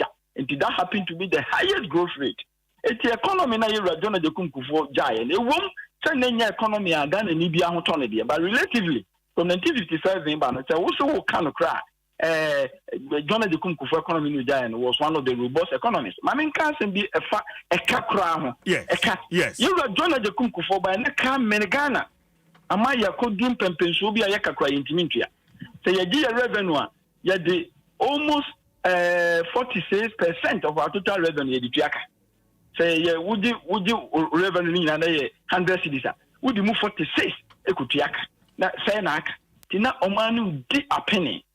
No mu di a penny, see, pa. It's happening, see, Nana Omani Dienintino, or the Ekodom. It could be a friend heavily indebted poor countries. Epic, Oma Mana, Tobin Pedderson. A carmin woman, or a here woman, a carmin woman. Now, Yankupo Ada woman. John the Kumpu for the took $7.1 billion. Meaning, I'm making say, Yana, will be a watching the Ministry of Finance. Omo website, Omo Afibia, Omo Bidium Friend, annual debt management report. Yeah, Transmami came in our room. Yeah, Yangena, Yendi San, Commonwealth, Bian, Yamfa, the Eti, said the Etino Encasa. None of the Bema or my bit me, I mean, a council. You are John the Kumpu for the took $7.1 billion. Obomodina Ediako Hippicanis and things, Yakani di baby chair. A cana di baby chair, Yentino. Ama Albaconana addition. Na Ghana Frontier say, city be a baby, and all a car battery, would it become? And San Wako. Here are the group for buying, or the car $1 billion. And the back a car over to 7.1. In fact, a new 1 billion crown. But they are tag a converted one because all the corner a converted $7.1 billion. All the corner a car being $8 billion. Now, I need something said, and none said 8 years now, baby, yes, you GDP no be a kese entino. And ma your debt to GDP ratio are you're running demand 182%. And Ramono, Yana West African Monetary Institute. Ufa omu threshold na obeka kira we say with debt to GDP ratio hit 70% per you are in debt crisis na just say wura ekabrubrum enti satuma yera John the Kunku for ba na yeka no 182% in 2006 concern prices figures na me dey adwuma Mini Abema, Papa Ibakona, debt to GDP ratio, a 32. Let us say, a canna over to 182, 90 because they do 17. What in the bedroom 32. And until I make a year, I don't know, Mama, 2016 is summer or Kayan about economy. Omu inherited from Ira John de Gunko for I don't think that now it was so fair because what the to debt to John de Gunko for to debt to GDP ratio of 182 all corner we down to 32. Ojan 32 Ira John Dramani Mama move so 2014 the debt to GDP ratio they could do 71%. It is 2014 Ghana went into debt crisis again. 2015 72.8%. We were in debt crisis again. 2016, 73.1. Minimum figures are making 2006 constant prices because later in the years, 2018, the busy economy and the figures we are making over 2013 constant prices they are different. Now, we make a reference to 2006 constant prices, and I'm yes. Minimum Bema, in nominal terms. A kana yura John de Kunku for Everton 7.1 billion or connect 8 billion of a 900 something million account and 1 billion. Yura John de Kunku, Yura John Dramani, Yura Mills the fire. Almost back on 2016, and Kana could do 29.22 billion US dollars. The amount you could do 73.1% of GDP. I don't know. Now you cannot do 29 Yura John Dramani Mama. And you John Mills of blessed memory. Omumi di Ghana sono. Ghana what they cut $21.15 billion and they can Ghana. There's a Ghana. Yakuba a kabubro mupa nti wura April 2015. Na ye kana many ma you don't mind mama na jina simple so ka say ya read na Panama na kan ka say. And okanya to say Panama na ya adwen pa. Enu ntine ma wo de yekodom an IMF, yeah, on the program, be my extended credit facility. My over 900 million, say, and Kayem Fana, Yem Fan so, and their man, because they cannot many. Now, a kind of many, and the next is no Kufado by inherited, and the Kufado inherited a heavily indebted, country. Omana or Dika 29.22 billion. As my make a Ubi or Timmy Biana, and Fred as you deal with so now Omeka Sameboa, make us up. And then the Ghana Yakoyeni. You are Missy you are Rollins, Ghana 7.1 billion. We will cross will be from Finance Minister Rebecca Winina. Now you can in nominal terms, and now you 7.1 billion. Don't have the Kumu for the 1 billion of the account when I'm hit near Manintino, or Faka say I come. You are Mills John Mills, and you are John Mahama 8 years, normally 21.15 billion. The account, Jomo can do 29.22 billion. Satam no na $1 you force this 20 pesos. This what they call see December. Ubenya 122.7 billion. Yes, a Ghana yakan. Sana na eda. And a euro na Ekufuado beji and it is in cities in Ghana near 122.7 billion. In dollars no a year 29.22 billion. Sa economy no na Ekufuado babeji. And then yakano at ASA. Many who kasa sisi Ghana yakaya $46.7 billion. $46.7 billion, but all the see this movie and just 800 million because of say and then see the now within the coffin pa see the now for 4 cities 20 pesos here I don't know money mama economy and no I'm checking now 14.75 American Bank of Ghana rating and I'm 14.75 now say the cry rank here do I'm 18 cities so that is the joke of 18.75 now they can multiply by 46.7 now. There's a yakana ne kone nimpa ne kwa kone nimi nyina ye sidina enya bonibeka say enya depreciation serious depreciation no ena akofa saba enti efa ekasemu no se me kae no ufa Ghana kana na ye 46.7 billion na Akufo-Addo adedankwa also the 17.6 billion na beka at the end of October November December and come Bank of Ministry of Finance omo report from the buyer no at the end of October 2024 no na Akufo-Addo so the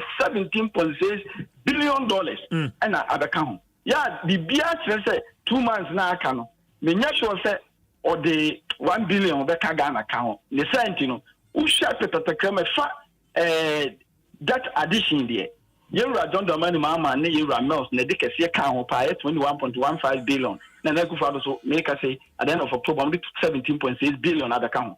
Make $1 billion. Meaning, my main church muye. Nana Akufo-Addo mo kana mo betio beto 29.22 billion. I can't cost at the year 2021. Not Ghana you ahuchire mu pa na ya kana ko duru $60 billion. I cannot make us a 46 no. Now the entry na about 46 no. According to you John de Kunkufo breast na. Now so where is it debt restructuring. Yeah, domestic debt restructuring. Yeah, commercial. Yeah, bilateral. Isa come a katutu na yututu any count moon samua ye creditors ne ye no.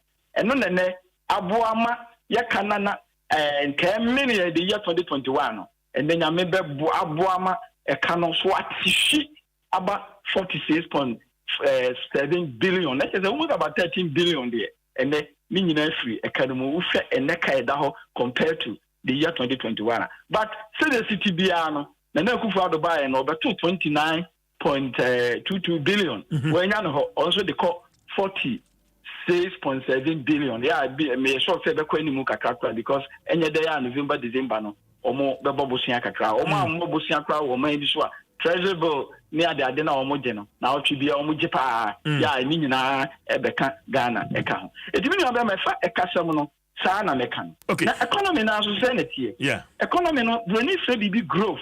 Yanka ho enam ebrenti no yanka growth no nko anwa ase broni ka say economic growth eno na obi yaka say broni na be chechem that it is the aggregate indicator that measures economic performance. So we for economic growth na exchange rate, interest rate, then the rate niema yaka ni nyina no ni nyina tend to be reflected in the economic growth. Yeah, I know broni be ka say the rate at which GDP of 1 year increases over the GDP of the previous year. A quiet economy in the first way, the Ghana for a mutie me say, Moana, no money, fika crack, we have a chat in Compoko Ichia. When the 1981, 82, 83, you negative growth. Yeah, and not say, the economy no a tissa and a cheap. Not just say, a Neman Yakrana, when 1981, 82, 83, so there. Okay, edimun person mo better cry because Ghana asama yem person better Ghana eja hye ne nsuo nto ema eja hye ema yemfudie nyina hye me komkese eba wo mamu ema economy ne ye basa etina ema yinya negative growth no question ne say if the year 1984 to date the bia nyankopon adom yinya positive growth rate unya positive e kire say dey de wunya ne no eso che de wunya ne no ra. Let us say, in other words, winning. Tiabeka no crapa na Ghana, ya tumpompa, ya koya nipa from 1984 all through to this year. No, ya better Yankopon to say, Yamidia do the way, ya koya nimpa. Now, yan can concern at ye. Yera John Ajekum Kufo, a beji abenyano. A year, the year 2000, na Ghana economy, they grow at the rate of 3.7 achieve for Munchemi. 3.7 well how much chemumi ensa actually ponson the economic growth rate in sana na eninam ye ro John de Kunkufo be show mu no 8 years now obekon na economy no grow 9%. It na make us ye ro John Dramani Mahama 2016 sama okan no menene ya adwen of fabi so na akoye say na I too political because 2018 economy no be na yepa na growth rate na de Kunkufo be fa 3.7 no. No, we're done in that. I mean, Obi ama wadi 3.7 na wodi akonkro a onya ade. Why ade? Yeah. The next government came, omuso ya ade pa. Tatum yenya oil. Ema oil no my economy ni nipa until the year 2011. Economy ni grow 14%. Yeah, abakwasem no. That's the highest ever growth rate 2011. But 2011 growth yeah, timi and some the following 2 years Ibano is safety. You don't get many mama be president 7 January 2013 we are sworn in as the president of this country. 2013 ending and economy grew 7.3. Yeah, no so no. Oyabakwasama is one of the highest growth rate. Not just nankeye. Na no na ya we nya ho de na nso sa growth rate na first year no nya enu. Second year growth rate na take 2.8. Year 2014. 2015 growth rate na take 2.1%. and 2016 the economy grew 3.4%. Yeah, kyerɛ sɛ ɔno no ɔmo bɛgye ne 9% ɛna ɔmo gyaa no 3.4. Nti ɔno na nka ɛsɛ nka ɔyɛ ne last state of nations address ɛsɛ nka ɔka kyerɛ Ghana fo sɛ mebɛgye economy na ɛnyini 9 no ɛna mɛgya ne 3.4. Because yɛwura John Adekunkufoɔ bɛkɔ no ɔka kyerɛ Ghana fo sɛ mebɛhyɛ ɔmo 3.7 ɛna mɛgya ne 9. But ɔmo sɛ yɛka state of nation address a yɛwura John Dramani Mahama deɛ na ɔman 2016 no saa deɛ na ɛnyɛ no wɔntumi anka me expect sɛ Nana Akufo-Addo deɛ ɔnso ɔbɛka ne nyina no ɔmo mmɔden asɛ ɔbɛka ɔmo ka deɛ na ɛyɛ ne deɛ ɛnyɛ because it's a state of the nation's address and yet the state of positive things that happened to the country under your government. And no me problem I mean it's not the state of positive things that happened to your government, but the state of the nation. And the idea ko yeni di anko yeni na magana fonte na yesi nyansa eni nipa ba ko tiri nti weti na ya eno ne be kire ade ne ma yehu baby a ye di oman no ebeko going forward na ko ba sa wo ka positive nko ade a see wo breso na akoye too political. Mimia me the growth rate asem no by we no and the growth no say net ye Nana Akufo-Addo bae the first year obepiki growth rate no 3.4 no first year 2017 economy no grew 8.1%. Na saa growth rate no kwasem na ade foforo bi na Nana Akufo-Addo abeye nti na ma yenya saa growth no Ghana fo nti me ye pa me say Nana Akufo-Addo be fa economy na grow 2016 3.4 2017 economy no grow ɛyɛ wɔ ha mu nchichemu enwotwe akiri pɔ baako de yɛ fra no 8.1% no sɛ de boni ka no na no kwasa no sɛ na nyɛ Nana Akufo-Addo ahoɔden nti na ma ne ba saa kɔfi ana no abedi so one year de obɛda timi ama economy no watimi apushi ama unim de ne wonsɛm de bedi atimi ama economy ana growth no nyɛ koraa prɛko pɛ atimi abɛ 2 points ada bi na no kwasa no sɛ saa tem na Ghana government abana na wona na yewura John Dramani Mahama breso no na sa abano I mean ebeka say why expand the oil production yewura John Adekunkufoɔ na boama Ghana nya oil in commercial quantities na yeshase to oil yewura John Mills breso yewura John Dramani Mahama ba wa na also ebon ho modene ma Ghana oil nsensem no ohyemu kena eti edu the year 2017 no na oil production no ekosuru boom the ekosuru boom no so that same year no so na oil prices so kosuru eti contribution of the oil no and the year 2017 you nya 8.1% growth no and the question said we oil effect in free my economy na ho den the friend on oil no it hovered around 4.8%. Let's just say and we oil is essentially na Akufo-Addo Canadian economy no grow around 4.8%. Now oil no ka ho a e ma yenya 8.1%.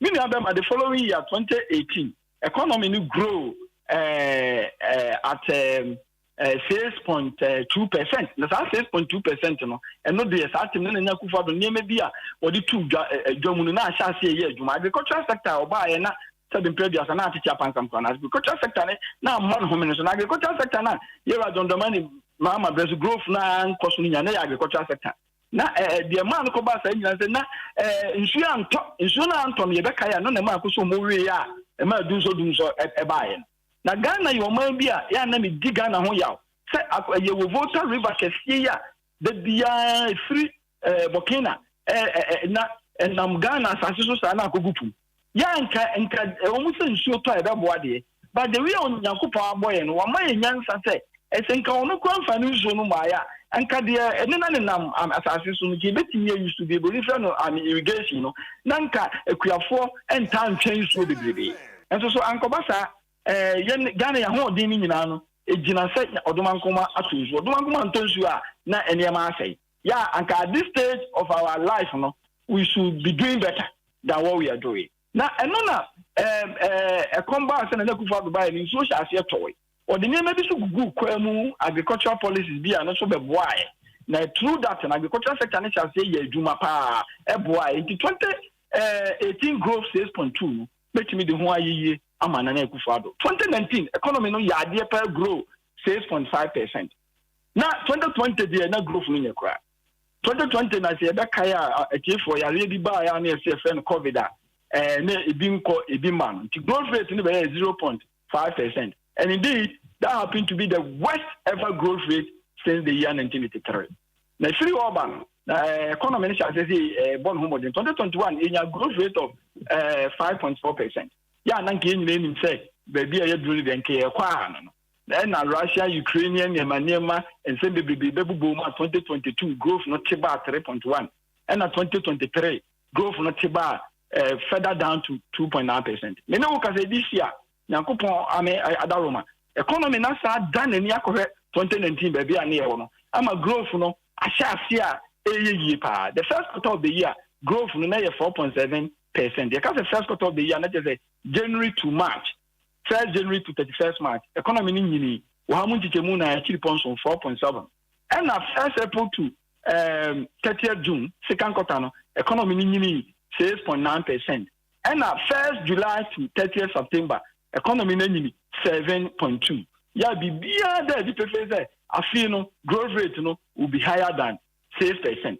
See it mean higher than 6% there. And now kufado that chidi no you be boni this over the economy na grow 3.4 no etimi de call over 6%. Minia sana ni wakafa group. Dr. George Donfe won komo no niema aya ama manije won komo ho ne say asem no ode ba ko atu ha na Dr. George Donfe afa na fei wayi won nsem bisa na opese obisa ni nyina ano and Anapa, you've given us insight into senior man yisika semno etie. But I would want to find out free the incoming government, the challenges are from where you sit, especially with economy and the dollar city to dollar rate. Baby as you see equi. What challenges from penny constitute a team na fe dollar no $1.7 what should be done? What is the way forward for the incoming government? Dr. Donfe. Very, very important question. Dollar na some the minu I have dream pa. Dollar na some have dream HS $10 best no petrol bo kosoro. Petrol bo kosoro transportation e kosoro.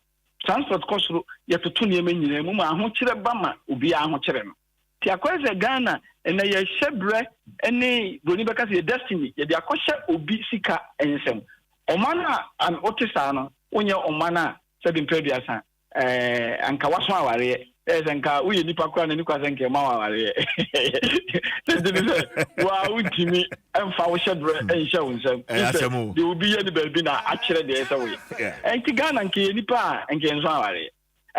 De ne bema ya so aware. The Bemia song is a dollar not in Numian, you know, dear near the coy. Yet the Cocrania must be Amanoni. And then, dear Bedia, dear Banum, dear Beshe, Yacocresi, and Amanoni. The Anna Yakran, the Wako restaurant, Ukodin. And what did you now so proud, DBD and a Usima, two speaking, who found who are doing that China for Antrenigo. They say, you have the dollar, echo China, Cocra, a Giad Bea, Simo Ghana. And you're so pathetic. And and no, and now my judge, Ghana, the exchange rate system, your friend, manage floating exchange rate system. Yeah, no, the exchange in say, Brebiano, the demand and supply of dollar, no, they determine the value of the local currency, now, sir, demand and supply, no, say, do Brebi, say, demand no, higher, per dollar, no, door, so chair. Omo dollar Libya e ma dollar no bo ekosoro na sidi na ho den an akofom na kobasa na brano no Bank of Ghana ebe dwaso ebe supply the Bank of Ghana would intervene appropriately when the cedi is depreciating. The Bank of Ghana brano no oba na waba be chesika adia or the dollar Libya be ma secondary forest market no banks and forest bureau near that they not among markets can be said be $1 and say no me ye pibia ye call ye banga ye nsabe can be now you see you cannot give what you don't have a compensate a dream prempen so be na wuni bibia you want to me fast hard in the day emma and you better you don't the money mama time not dollar no problem power no problem power because under his tenure dollar cedi depreciated accumulatively by almost 54%. That was very high.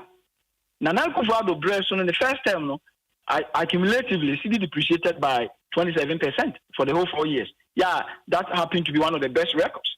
Yeah, but in the second term, especially the year 2022, cedi depreciated by 38%, and that was the worst in over 35 years.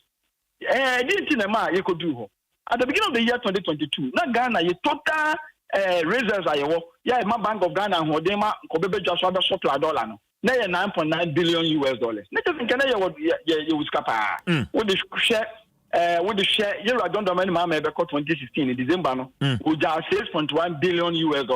It is already the 2022 year 1.9 and that is an anchor we need beka senka na ye koyenim. Unfortunately and so this amanse just and they say petrol you to be Ghana ho ba em ye de ne tu aye de kwama no ne billion crude no akotoni ho na ye ko or maybe this Holland and other places ni akoto refined oil near the Ghana. And conform to petrol bagana the 20 from BDC. Now that be an uncommodity about $250 million. The Kwama on eco petrol the bagana. Maminu mini pibiata yako and OMCs no akoto. Now many of the eco buying petrol no buono. Elia deal a man send us no petrol no one a Russia Ukrainian crisis never has them. Now one barrel $72. Bra crisis nation see a corner nimuno. Petrol gallon back anchor back drew $121 amansenjas.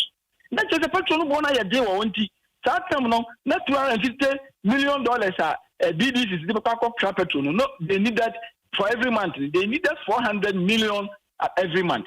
BDC is on extra $150 million and no here. And if I know free Ghana here. At the same time in the year 2022 now we are seeing in the US Oman experienced the highest inflation 9.1% in 40 years. Germany I experienced the highest inflation in 70 years. Is a who Germany akota there less than €1 who say do €2. US and now akota there $1 you say do $2. The attorney say Uba Ghana Uba here more dollars. It's the pressure at the two Bank of Ghana. And at the beginning of the year 2022, now $1 January, now $1 you sales is 20 pesos. A do October, now $1 could do 17 cedis. A dintra. The attorney said, that's our terminal demand no add some Bank of Ghana so we need more than deal so the dollar never bab one thing abe stabilize it. And then the man you kwa huchire mu ma petrol boy boom nyema nyina boy the Ghana for esim pintin kwapa ya MPP twa umadi significantly no e ho ne free e dia ho kire bra ye pa the year 2022 will be abekaya enti obi beka say manage exchange risk said the Bank of Ghana buy ye kwama no ne akwa bobosia ne abe to up your reserves I mean no can say Bank of Ghana or reserves of $8 billion. Etubaya ye be di bronya no nka dollar no kwa nke ye do at 80 cedis e one mobile bond dey about $800 million ombetu gum omutugum ana and the dollar no article for my and then I'm 14 point something now Brony because that is not sustainable. That's just artificial. So the Bank of Ghana ayen maybe say I want no more because no more 8 billion no more 800 to gum and the Emma Sidina Abasi. Let's say dollar necessary say Bima. So many one day the question is no. If the question is no, then a DNA abaya obey. A dear abaya obey or debating any so what you part importantly in say. And I could do a share a JB as a pan. Remember, young politics. Yeah, to me, it is one of the best steps that we have ever made since 1957. And I'm on two back when you two are a Yansabumna, a Yapaba, can say, you see, if it be industrialization. Yeah, and I could buy also should be one district, one factory. Meaning, factories no way be big crime, meaning beer or my home, then and Yajuma. But I said you could soon a boy here. But do one I Juma factories, no. So, to me 100, I make me a cat actually over 80 of them a year, Juma, Sadri. It is an idea, a buyer will be also finding and Naniswa, who said, also by the boy, factories, baby, said the Bayer. And near what don't want to come on Nicotono. Okay. You're betting a young one in Ghana. All right. So we shall say yes, and man a dollar now be here, come on Yacotonia man. Who hear you? Okay. That is the long term solution. All right. Who hear you? And he say, but a baby about I'm so oppressed amount for a 2 Obama the next 4 years, artificial one no be yeah no about supply not the marginal but no it doesn't solve the problem. It's just you are just postponing your problem. Local production and I could have born home than I was okay. Many can say you will sales car assembling plans will be able to me the other team Agugu. Yeah, Toyota Monia Daja Bagana and Omoya class Nidiwa. These sales car assembly plants now more capacity to produce 120,000 cars. Yeah, say yeah, Ghana for support two, new cars in the board there, but the support two factories Gina and channel or maybe this Mali move for Burkina for Cote d'Ivoire for Mopeka, Ghana, yeah. Okay. So what I say? Okay. And Tiako Yanimuno, Yamamo Denisa, factories and be here, and no crab Boama, your youth to know so. All right. Because I told my dear Elegon, moving Juma. Okay. Dubona, Juma, Dubona, the taxes. No, can say only about 2.3 million Ghanaians pay the direct tax, the income tax on income tax, Emma Ghana government. Wabra nipa over 40 million are working. Sabai to me, yes, at Yamu, Emma, say, you did the factories, baby, not nipa, baby, Jumana about 40 million, nipa 5 million, Momutia income tax. The committee was your revenue effort, no, generation army effort, but call the next level. All right. Amma, yeah, sorry, you did the bush yanket in Kitia, who's Yetia, ye woon. You be judged, Amma Ghana. Enya baby Eddie Nikomu when you from apart when you have been in the Puma, sir. Dr. John Duffy, my name fancy her dog. As always, we are grateful for your time. Yeah, that's if Papa and Yankupo Asia. Dr. George Duffy, economist, in fact, or a development economist, and I know actually train and Komono radio on Adom 106.3 FM. Aka Simano Dunson na Nondu Abo. Yagusu atwen ya make say my name Musini Ohini Amponsa Wayakrado ewo emrasebe defie ma many Ohini Amponsa nkasa na fe yenhwe ne ekoso ma mo Facebook ne de videos wo hanoma ubehunu emrasebe defie ho in fact o ma ye ensiesie kura ewo chamber ho a ehwa ye fe papa ehu videos na Ohini Amponsa e de aba I know what hey CJ Metonka. Yeah, Fishapa. Obana, I feel you and I feel so near my water. Matthias, on the way now, Quahum Jim, and I have from Hum Jim Namaba. And Edwada, ye resume officially. Matthias. Okay, Yaka say, Penny, when Medrui. Sile babia yedrede omanpani enya embedu ye national so we omanpani a onya embedu ya so wo hwe eye dom kase no afamu nso so a dom kase no nso so enya ade a obia eti najemu wo fre me ya na me pie efipie mu na abra me pie no me kan no nya eye dom kuma no fo no emu edu ena wona ababetena se nanso enya ade a omanpani aba nya ade a sika nso unim se edu sabe ya sika na wo se odi enim na aho a woni bebesi ya mekire nipa hodo to say obi to say the vice president of the republic Dr. Mahmoud Baomi habeba afi na danko akufu ado his excellency ono so beba and speaker twen omo ewo ni pie mu na omo nyina aba ansa na woni eba ono wadi omanim na ode omo aba na so medu ha no speaker podi e wo so opie na okokosia eye omanpeni abontina ordinary protocol ewo ahafi na CJ de metumi akase fa wo hwe eye efi abra ye sha se kamemi kabi efi abra ye Rollins eba ye na obema the state of the nation abra woja batan no ede ama ye rajekum kufo ono so eba be ye ne de ono so 2008 ono so ede ne de ba ye na edu sa abra yi a ana efi honoma ba na toato so aba be sa abra na edu sa abra yi a na je se ade ba ko a wo hwe ho kwan se bambo ho nsem de ejina nan so pintin a efi anopa me bedu hanom be ye nonum empai mu na nonum empai mu kra no na ade a security for no aye ready se oba won hwe wo ho ne obi bia nsana yeku a yenya kwan ede be sia eye chamber mu honom no edu empempeso bi amu ma ye nyina epie ana so ja asrafo ede eye nkrama kese ede ba ye be nyina de hu se bibia no ɛda ne kwan mu ansana yɛsan ehyemuti bɛka so ba ha mpempem dia bibia ayɛ set anaasɛ bibia no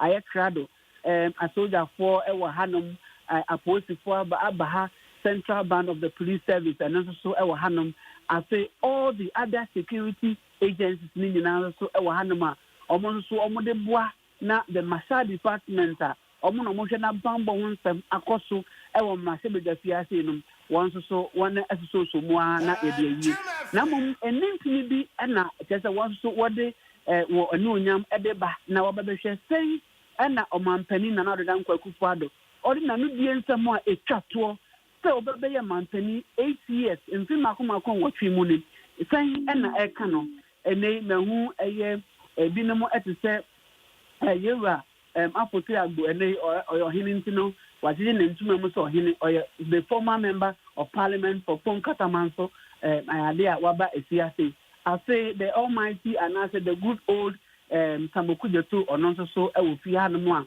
sɛ ɔhwɛ a ɛyɛ diplomatic corps ɔmo nso so ade ɔmo aba mekyerɛ ambassadors ahodoɔ no ɔmo nso so wɔahyɛ ɔno sɛ ɔmo bɛpie mu wɔ ha afei nananom ahemfo ɛnso so wɔn agyegye wɔn ntoma mu a wɔde ɛde aba afei ekuo musom akɛseɛ mpanyinfoɔ nso so ade a wɔn aba na ho ɛyɛ Reverend Gordon Kitɛ ɛne ne nuanom a ɔmo nso so ɔmo aba a wɔbɛbɛyɛ sɛ ɛdeɛn na ɛkɔ so asogyafoɔ mpanyinfoɔ apolisifoɔ mpanyinfoɔ nyinaa nso so ɛwɔ ha yɛhwɛ kwan sɛ ɛsan sɛ protocol a ɛwɔ fie ha ɛne sɛ ɛwɔ so obi atena ase ansa na mpanyinfoɔ a wɔn ɛwɔ ɔman mpanyinfoɔ ɛbɛbɛtena ase nti yɛhwɛ kwan sɛ na obedi kan ɛde aba ɛyɛ chief justice ɛbɛbɛtumi ɛbɛbɛdu ha no mu a na afei the vice president of the republic ɔno nso ɛbɛba na afei president bɛdu a na yɛahwɛ na speaker ɛdi ɔmo anim kan na yɛde ɔmo ɛde aba na nea sɛ yɛkɔ yɛn ti kakra wonim sɛ so na yi edu na ɛbrɛ mu a amanpanimfoɔ ɛbɛka nneɛma a wɔn ayɛ sɛ wɔte so deɛ a wɔka ne yɛtwa mu no na wɔka yɛkɔ yɛn nim nea wɔbɛtumi ɛde ayɛ ɛde apere mpuntuo nso ɛde ama ɛyɛ ama Ghana nanso no sɛ wode w'ani ɛkɛkɛ mu deɛ a na kyerɛ sɛ abere a yɛwura Rollins ɛkɔɔyɛ na ogya abaton no ɛde ma yɛwura Akufo sɛ wokae abere a yɛwura Akufo ba afie ase na ɔde the last state of the nation's address menim sɛ yɛkeka ɛkɔyɛ ti a wokae the almighty single spine ɔbɛka ho asɛm afei nso ne project ahodoɔ police ahodoɔ bibi te sɛ capitation grant ɛno nso ɔbɛka ho asɛm afei free event sɛ maternal care no nso ɛno nso so ɔmampanin Kufuor ɛbɛka ho asɛm ansa na wɔgya mu ɛde akɔ ɛma ebinom koraa gye bi sɛ sɛbio wɔyɛ adeɛ nanso sɛ wokae sɛ abere a wokɔ no ɛna sɛbio wɔtoto adwumayɛfoɔ ɛka mu kakra sika mu kakra na ɛno nso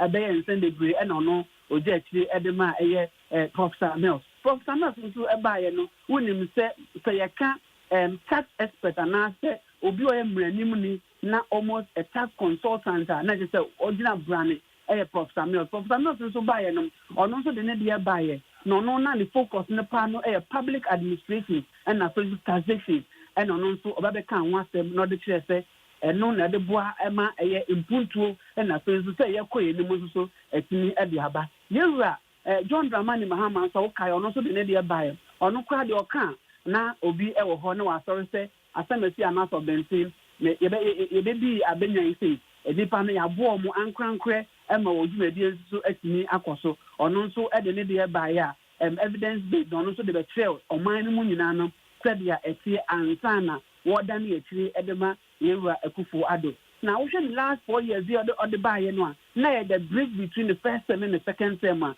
policy ahodoɔ in education sector the almighty free senior high school ɛno nso so ɛyɛ adeɛ a ɔbɛbɔ ho ɔbɛka ho asɛm a ɛhwɛ sɛ ɛno nso so ɛbɛtumi afitam afei one district one factory project a ɔno nso policy ɔno nso ɔde baeɛ no ɛno nso so ɛhwɛ sɛ ɔbɛtumi ɛde aka ho asɛm mmom ɛno a yɛne ɛyɛ nsɛnkyerɛfoɔ bi wɔn a wɔne wɔ ha akyɛ na ɔmɛtwi nkɔmmɔ yɛne mmasɛbagyafoɔ bi nso atwitwi nkɔmmɔ ebinom kyerɛ sɛ ɔpanin no wayɛ adeɛ ɔbɛgye ɛyɛ abɛnwan bɛyɛ 8 years ni no watimi aboa Ghana ama waka hyɛn na babedu mpɛmpɔnso bi abira na wɔn a wɔn nifa so ɛbɔ n'aba so na wɔkyerɛ sɛ police a ɔde baa no ɛho ahia ɛte sɛ CSHS ɔde aba one day one factory ɔde aba ɛna afei nso apɔmuden ne development ɔde aba n'asɛ sɛnea wakorakora apɔmuden asoɛyɛ any other equally important sector to say be a railway development ni adeɛ na ɔmo ɛbɔ n'aba so ɛwɔ saa ɛkwan no so na mmom wɔn nso a na wɔwɔ benkum so nso kyerɛ sɛ ɛwɔ mu sɛ obiara ba ɔbɛyɛ ne deɛ nanso wohwɛ sika a ɔmanpanyin na n'adan kwakufoɔ ne brɛ soɔ wɔtumi adi anya ɛne nea wayɛ ɛnɛ yi wɔtenetene wɔn nsa wɔ mu so a na corruption no sɛ bi wɔntumi nka ho hwee anaasɛ obi koraa ɛkɔyɛ adwiri mu ɛwɔ n'abɛn mu a ɔntumi nka hwee no wɔde wɔn gyidi sɛ nneɛma a ɔmanpanyin ayɛ no na ɛwɔ sanka otumi ɛyɛ ɛna aburo saa ɛnɛ yi the president of the republic Eba Emasebejo Fiase Abema their account under his leadership na nankasa was score no so ya adio so wanya adio na abra woje mu ede ama Yeva John Dramani Mahama no so saying ana ebetide ede akonti ya watwe mu dwumadie no so na wose anka ye hyase beye nondu nanso sadia niama akodi anhwe ya na ebekọ akire esesa nondu na ye ka na samiti CJ enede sadia ya kanu no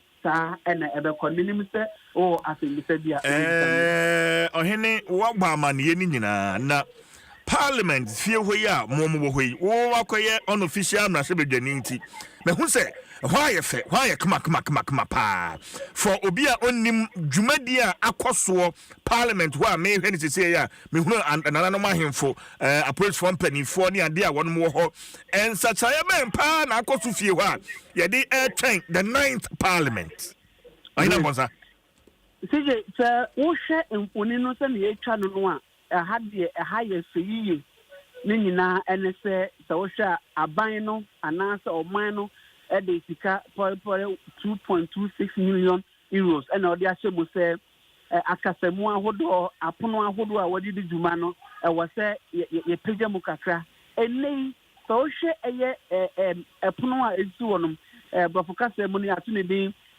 working table na working table no mu no akasamu me kire microphone esemu afi tablet ahodo nso so esemu enu nti se wo ena CJ wo asema opese wo kan eno ane se bibi was epono no so na wo de wonsa amia so na speaker no akone ho na speaker hu na wa fe CJ kasa na wo so wakasa na wo ba betena wo wi a wo friend say wo tablet be pie e wo table no e de abasa wo kasa wi na se wapon na se wo pie abonten a na je se akwakọ bua eye epono mu kama na je se no ni nyina no eye part of project a Masebedwa no eye na wode aboa na print na hodo ekoso e ofia anum no eto ebetini eta o ana na o ka se speaker e kasa na o ka se msika creator bia de ba print kra na eyeboa chibidin eno nti we nyina no measures a Masebedwa no efa na djuma de ebietini akoso wo hwɛ sɛ bia yesiesie hanom na ba bia ye de bibia eto kane no table a sɛnea wo hwɛ mfoni no na ewe enim no your friend no dispatch table na dispatch table no ko jan na microphone no esi so na nso ni nyina no ne tablet ni bibia ti wo ba na se wo de nkrasa eti abontene na wo se omamu no etie ananso se Masebedwa no tie a enya tie na ba bie omamu na mo ni nyina no ebe display ewo eye tablet no so na ensemo a ewo se wo de kan ekire eye Ghana for no so watimi ede akanti meka se Masebedwa no mu epaade ade a eyefe ene kura no nsiesie no kura na kwakobin pepenso bi a obehwe museum shepe no so ye de akan wo hanoma so ayonfo anase kuaku eba Masebedwa fiase no oba besua Masebedwa no odwumedie ene neoma wo no eya no so akonya wo hanoma mpanifo ede onma befamuti metini akase ene de we have an enhanced communication system or parliament and as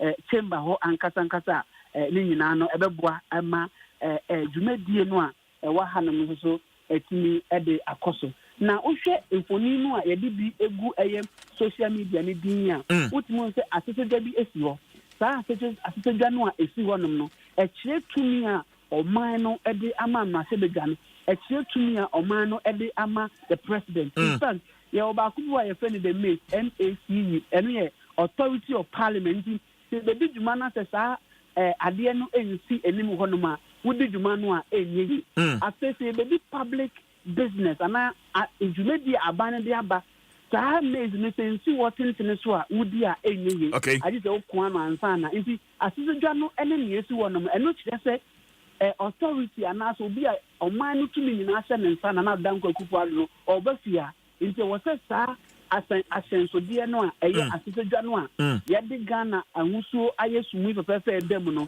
eno na kire tumi a omanpani na dan kwa de ba efiase oyina mponsa mame na wase na yegus me na ogusu twetwe nkomo ya no mehunu video yi a efiri fie ho aba His Excellency the Vice President Alhaji Dr. Mahmoud Bawumia wone ne hokani Hajia Samira Bawumia o mama beduru efie ho correct yes mama ba be fiase okay oyina mponsa ene na mame njai we na mjidi sa amampani be de kira beduru yi enche bia na speaker so omampani kan ho no mo so ba be piefie ho no nondu ya ba ni sem yiri se nche bia dwumadi no ebe hyase ye be san so aba ho bio na ye no abetwetwe enkomo ohene amponsa ye mra hye bedwani ya ogina ya name for the multimedia constituency ewo akam branch ewo parliament ene no atwetwe enkomo no enti wa wo hwe Facebook no His Excellency the Vice President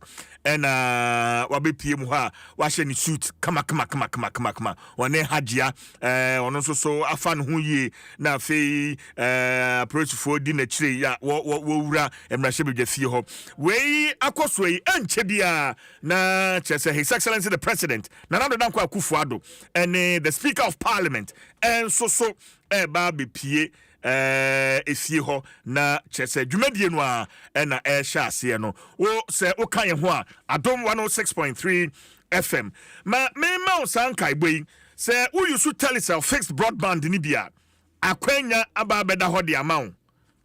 You are enjoying incredible bonuses, non-expiry bundles, data transfers across devices, and lots more. Now, we a new customer, we have 50% bonus. Ewo data bia wo beto eswo. Samsung existing customers to say me no. They 300% bonus data. Yeah. Na also so odi edi ujuma. Nesa we ya nese o dial *900#.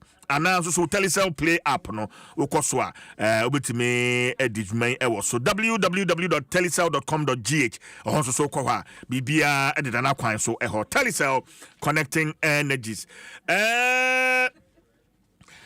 enamwa bronya ni new year nyina midie eye Lucky Star wahu enamwa yi ewo konkomi na yede ensuo tomatoes nsuo agina ho kama na anunsuo no so ede Ashada ashishe ni konkom kama Lucky Star Pelchets eno ena meka ho asemin aduani bia obeye bia ma Lucky Star ewo mu a mane yede eniani no wom protein ye bo ni pedua no ena fei omega 3 no so a eno so eyema nipa wakoma ewo Lucky Star enti wo twende banku na wudie tubigo so dokoro na wudie tuguso emo se o ye jollof papa bi na wa ye jollof na wie no utu Lucky Star iso na wo ne ano ode fa hunsuo no fa ne jollof no wahu na janam no wa wie no na ode nam no apotipoti na ode egu jollof no so na wakafra mo se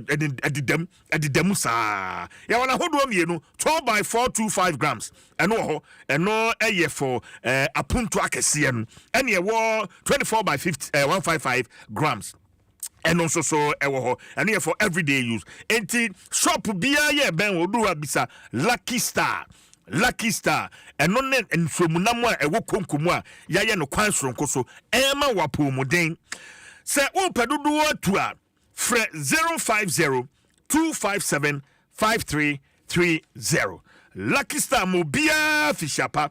The taste of home this Christmas, make every bite a memory that lasts a lifetime.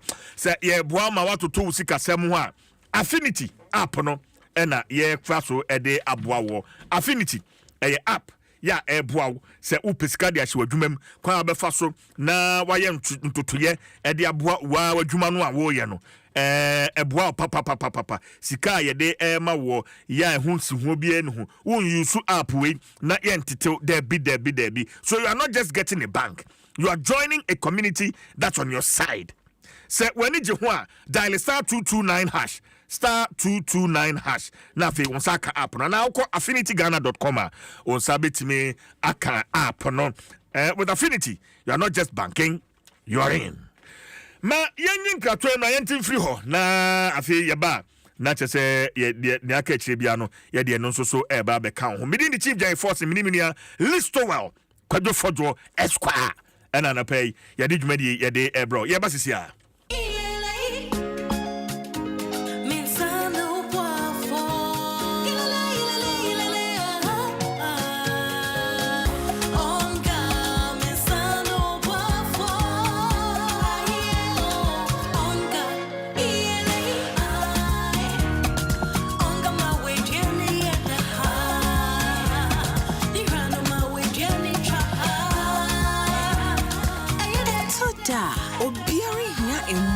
Kubia, a pemani near pepa.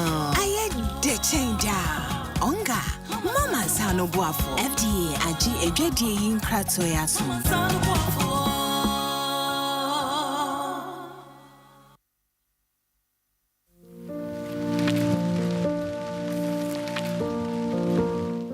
Adam, I then ask a wutiti. Bosia mepe o bank no. Wasi a Jimmy wage na modie. Me so me bi. Now a fresh CBG4. So we a Juma ra. I hope so would throw when Jumamu. And now Uncle Cry will be a Numa. CBG collateral free loans no. Mawa Konya bebre. Me say, what me ma wa Juma jet rebusia. Could see 1 million Ghana cedis. The boa Juma. And now Uncle Cry the tonfo. Nso to me je could see 200,000 Ghana cedis. 1 G in a mudia bia. Sir, wait there, Sampo. Se CBG Casa will pay a certain apama on customers. Ye nature. A certain Wakonya Nina Japadia wo. And nunti me imagine a mudia and a Japadia winino. Nche one sign. Kona koji CBG collateral free loan no binne. Kai se, inshishe kakra wo ho. Akwa baba ho tomu. CBG, we stand with you.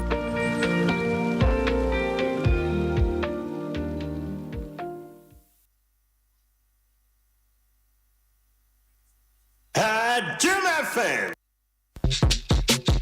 Kwamasta. Endpoint homopathy. How on the same? Okay, yeah, for Onia, how the same now we'll see. Bera endpoint homopathy. Apomode Musan, yeah, no tentem. Bera endpoint homopathy. Fertility, stroke, diabetes, with the fabra. Onia, how the same crown I will see. Bera endpoint homopathy. Apomode Musan, yeah, no tentem.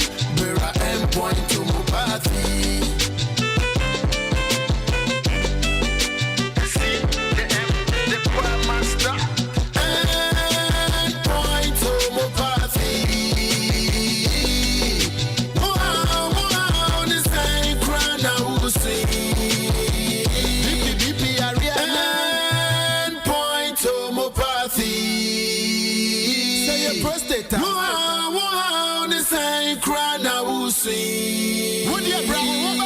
Call us on 0244-867-068.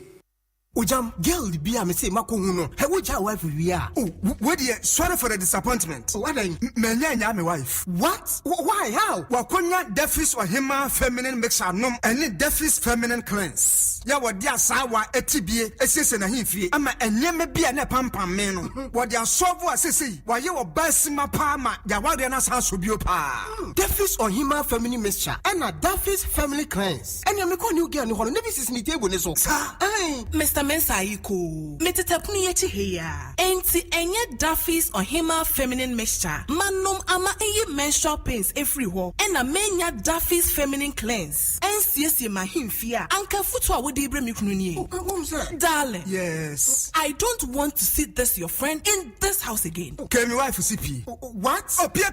Oh, Fred Duffy's Health and Beauty for 020-251-4020 and 050-723-9640. FD Ashosha Sa Ejedi Nkratwe mu Ajia tumu se eye.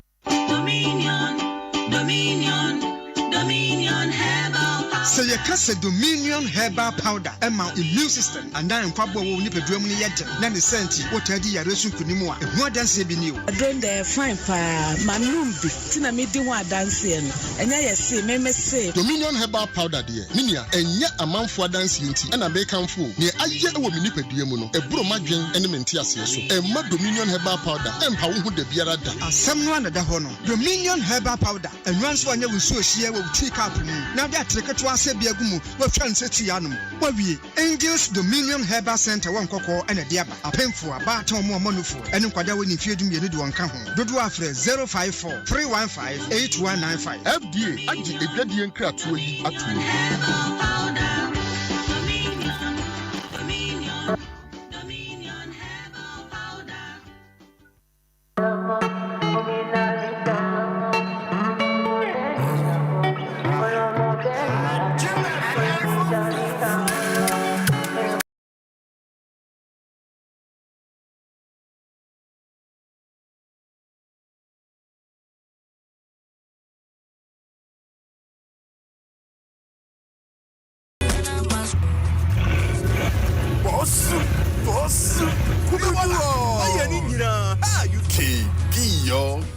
KB, aka Beboga, and a Chubugatisano, Obetimin Poetry free a crack landing. KB Sika Wanyanam, if we agree, be a Juma, the bank of Juma say, up, and no shall see a tunton could be one share more who was.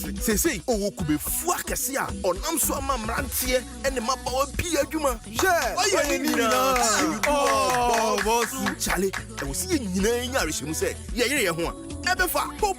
Onia, Emre was so the one shake create Duma Mononio, Fagana grows Dumadia so 2 Akukudro Anamo and Ne. Now for Swawo Anamo Biara Ubetuso. Ejuma Workroom, Ghana grows. Hope Day, Jimeday, MasterCard Foundation, na any Springboard Roadshow Foundation, ne Limehouse Akabom Edebro. Money. If I look to an Ancasano, a dear manager, we tell Chapa, the game pack by no Behunian. I'm so, and also now and also payment, you know, a good. Until my mess top pool, we see the monkey and get another the call game pack because I need the only one see the crowd. Once when you scabby into the call, and also I had 3 times a day. Why had a 9 o'clock, why had a 12 o'clock, why not 6 o'clock. Now one see the crowd. Ukita 54 yet the total tax in about 48 kura when you be here half far the game pack there a good pa the mommy who say marine no mama ni ji pa so say me target has a comenya better say 1 billion kura me there man enye dem kra dial *946# for chop be din kunim fa game pack agree so na benya mula bebre ene ya ko gamepackgames.com na nya nchechemu game pack agree ene le mra techri so ho so enye ma woni ende fie du woche o shuli this Ghana is yangasa madam fi madam Hasses so them fellow Ghanaians, what are inside? But you want to say, na me pet drink in my mother. I want to be saying to know high sense air conditioner with you. Do home, let you do bottom.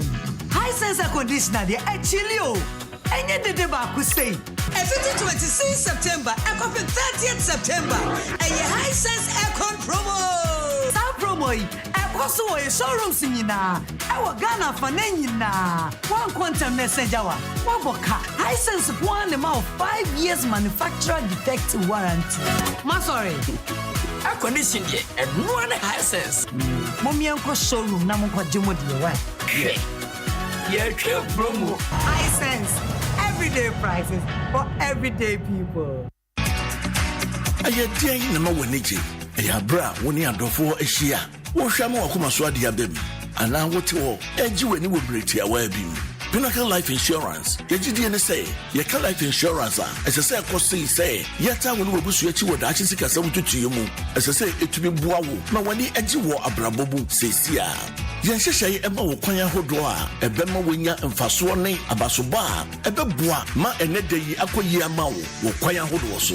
Wo Pinnacle Insurance yeso bon samando ma wo ama se de ba wanim embe bebre fa wo de bi eda ni je nko a So open chechemu bia efa ye hyehyɛ yi ho a from your 0501 451 400 and now call www.pinnaclelife.com.gh. Pinnacle Life Insurance. More for your smile. Be bold, be you, be you. Be bold. Be you. Charlie, be bold. Oh, Chairman. Be you. Brothers and sisters. Be bold. This year. Be you. Let's go. Be bold. Be bold. Be you. Be bold. Be you.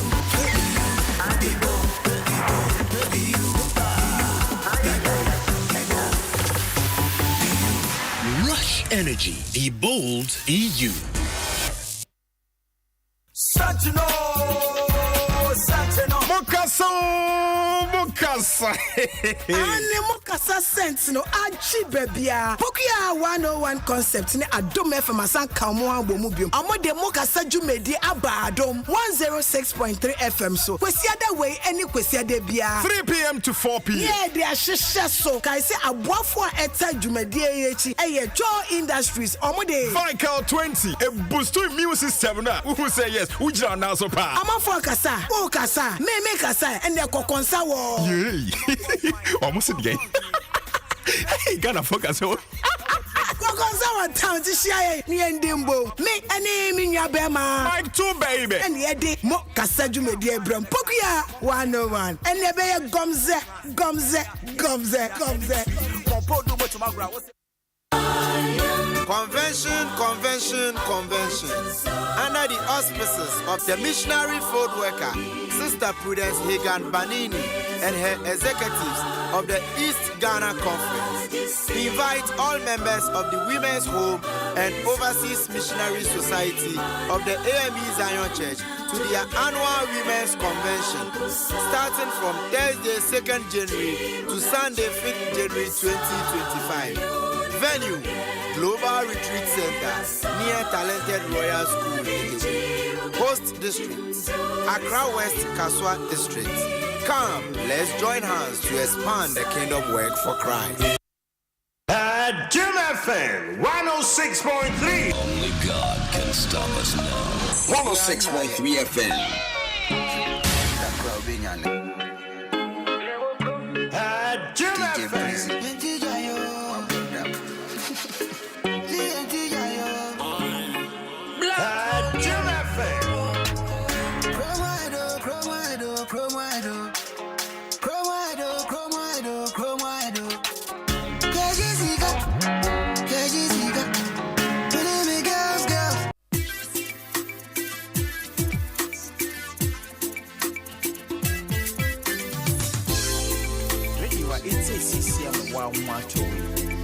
Oh yeah.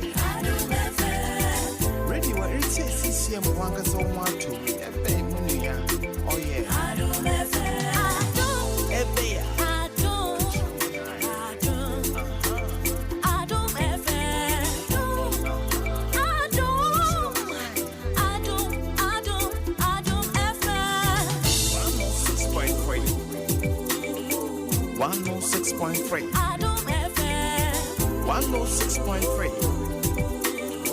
106.3 Adom FM.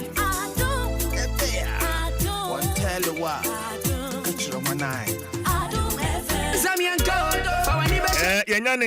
His Excellency the President Nana Addo Dankwa Akufo-Addo wabedru Mrashebejefie. Well, yeah, boy, homodin na yakwana ene ohene amponsa. Kofi Akwa. Yeah. Yene akwa ntwetwe nkomo na yenhwe. 20 seconds be ya tuba. Dia koso ho. Election headquarters Kokomotipa. Ene omampani edit the final State of the Nation address. Senior Constitution no eseno no.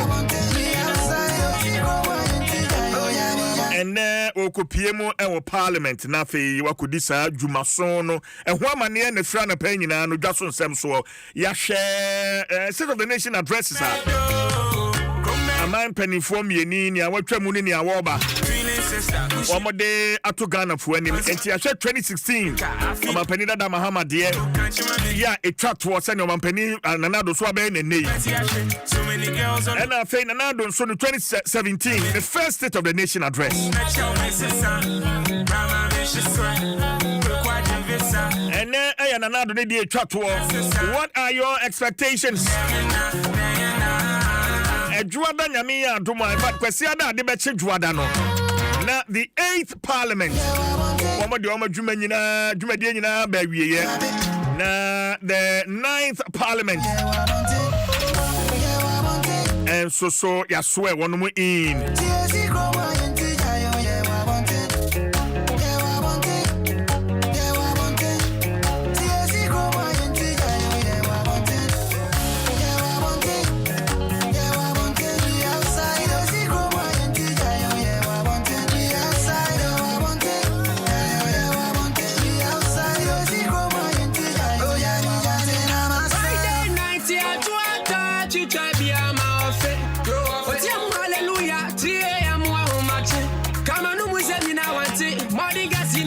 Yankwana mene Kofi Akowu atwum mene no entwetwe enkomo wogina emrasebedefie Kofi utiminka Pajo me don kapa midin the chief jai forcing oh fide ayo mama yaba na ye tete se mampani na nado dankwa kufado wabedru fie ho is that correct fide enya no kre mami fantu da se nipa abuhu se oba na ya mampani abedi akire His Excellency Alhaji Dr. Muhammadu Bawumia na ordinary era be PM e wa hanu sei yenya no ntie se mampani na mfanso a oba ya oba PM e wa masebedum anim hanu sei no asrafo dom ene navy for one ma oboban no one mu nyina to santene kama obehwe navy for ya one esi wom fufu kama ene one ma to santene pa edina chance mampani ebeba na fi mampani ba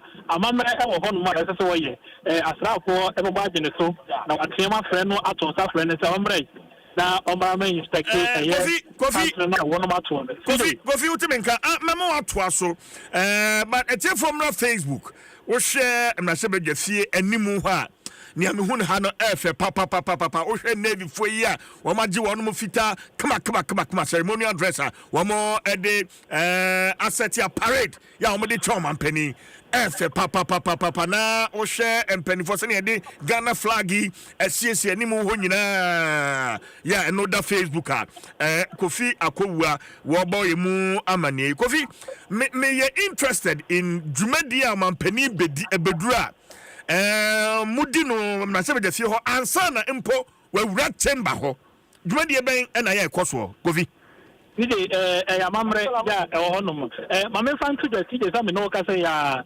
matisa dispatch riders no bomu ba pa enya sam ketwa asrafo mpanimfo ahye won pofo say wo nyina wo enya standby na so wo nyina yi betumi akase so say be hu say IGP Ewura George Akufu Dampare so esi forma ono so abegina edwa wabo edi amama pani e wa hanu bi na yese ye fantu de say mampani wanam kwan so a wo ba say waduru anesa ya enya sam ketwa and it be who say yes so the ni ba no so ma che kama ya wo kwa ko gina ho na wa train mampani e hyen no enti mampani e nam kwan so a wabru ma hye begam hasia ye hwe no mu kwan say obeba bedru na amamre na sike na ye ka amamre no ho asem no obepiem e wa ha no say ya wonum aboja kakra bi e wo soro ha no say ya wo mu egina ma hye begam anim ho no ma ye train say no ebeba na afi ogina ho no a na asojafo no ana asafo no aton safre no na afi moto eton safre ni bia na afi wono to agentia no kama na afi wo ma kire ne se esanse na wo ma to no ofana ni onyam emra mehwe na obehwe se ni wo ma to santa and the friend the guard of honor no afi wo inspect bia na afi soja pani no a wono na wo yi ne se oni se adwuma amamre hu chiame no o de atoma pani anim se amama mpani akwaba officially to parliament na afi woni mampani ewurum ewosoro honum na afi wode say dwumadie no woni speaker akotwetwe nkoma ansa na wapa chamber ede na no this time atuda entia no na amamra ayehwe no mu kwan se ebekoso na sa amamre no ya na oya obohu se ne yere ho kan ni Rebecca ogina ne nchen e ofam ho no so egina eye Ghana wabama no soro ho entia no na ekoso wa hanum se ya amamre ya ekoso afi ya tide sawoti dede no a ate se wo hese mampani aduru hanum se ya ya to ensa ede afre no ano no mampani aba sa dede na wo kuno kire wonum se wo munyina yie se nipa no a wo mo twen no no aba fe yie pa na wotie no esan edi kan aba beduru a ene wonum atete aponko so a enya sanketo akora ya Ghana flag ebobosoro na eye wonum air force so wonum flag no ebosoro a enya sanketo a wonum edi mampani anim aponko so ene wonum etie enya sanketo akora tie fe yie pa na so apolice won so edi anim mampani na aba beduru eye mashebe mu sisi ya wo si Africa ma Rebecca na wono wadi kan esi afri ma mampani so na hu se wasi ya enya sanketo fe pa na CJ fe pa mampani ene wo yine na maako wo tresre ya chese wo fro sese gano a wa fro da wa ba mano no we gina ho kama na afi wonum aman akwaba afi wonum a otete aponkoso no so etwam nkakran sigi sa me man kitinkitin aya na yebodwa ye ede kire iwiase amanyina no ekesi so bu yie pa afi se ya bia ya mamre ni amane hu dawuro ne se de fie enioma ekire iwiase afa na nyina yie pa ntimampani na wagina ho kama ya watching brand beso na fi o ma tun sa freno nti utile de no a na wo tun sa freno no wo tun sa freno mampani se afi de kwan atwe nti obetumi aba inspect nti Ghana national anthem no na CG so tia check Kofi my national anthem ni bi se ubenya de amayen a na yesunsum no ensori anapai na yenti national anthem ni bi na fe yewi a yento aso Kofi yo Adom FM enti yane musini Kofi akowu atum ena odi amane efri ma hyebedefi a yenya ne ntie se ye kasai His Excellency the President of the land Nana Addo Dankwa Akufo-Addo waba beduru honoma woje national salute na fe owia wa inspect the guard of honor na fe owia dwumadi ahodo a se odie ansa na odi nani akire chamber ho ankasa no wadi sa dwumadi ni nyina ansa na speaker edi nani na odi na wura efie ho ankasa na dwumadi a se okokodi no ho no wakọ na wakwa akodi Kofi sije yanto aso nti so uti de no a na je se navy panin pa ya wono no wode say dwumadi asenensa no wono ene wo tiem ya wo mampani akwaba osa wo maachi kama na fe wakwa akogina mampani anim ene ne sword ana afana no ekura no ya wo maachi kama wadru mampani anim a afi de wo twani police kama ena wode wafe sika mekita no wafe sika no ho mprensa ena wache amampani mana kwaba ena wache se so na nipa so yobe pim wa no ma obabehwe anagada won ma yana kama oh message them it is amri the akoso no se waton safre mampani se anagada na won ma ye no mampani sifamai na omra mehwe nefe ya eye enya sanketo na kebe Kofi mame no ase na one ohene amponsa wo hoi membo hwi na menko ohene ho na fei oma ontwamfoni no ankasa emfa enche Kofi akowa mame fonsia na fei menko ohene amponsa na ontwamfoni no fanche na fei ewia na chese na ansa na wawuram yehu yewura Alexander Fenyo Markin ono na we democracy ba no deni na fei so yewura Habib ono nso owanum na fe yewura Esiama Andrew Esiama ono na we the second deputy speaker of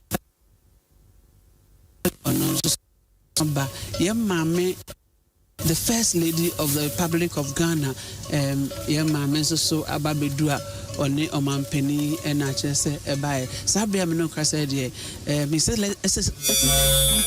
Nana Addo Dankwa Akufo-Addo na chese akoye friend is saying the God of honor. A friend is saying, Minia Akowa Chum Jamra Wahanum. Jamra, then share so share a year. I will see one a day, President Abaha.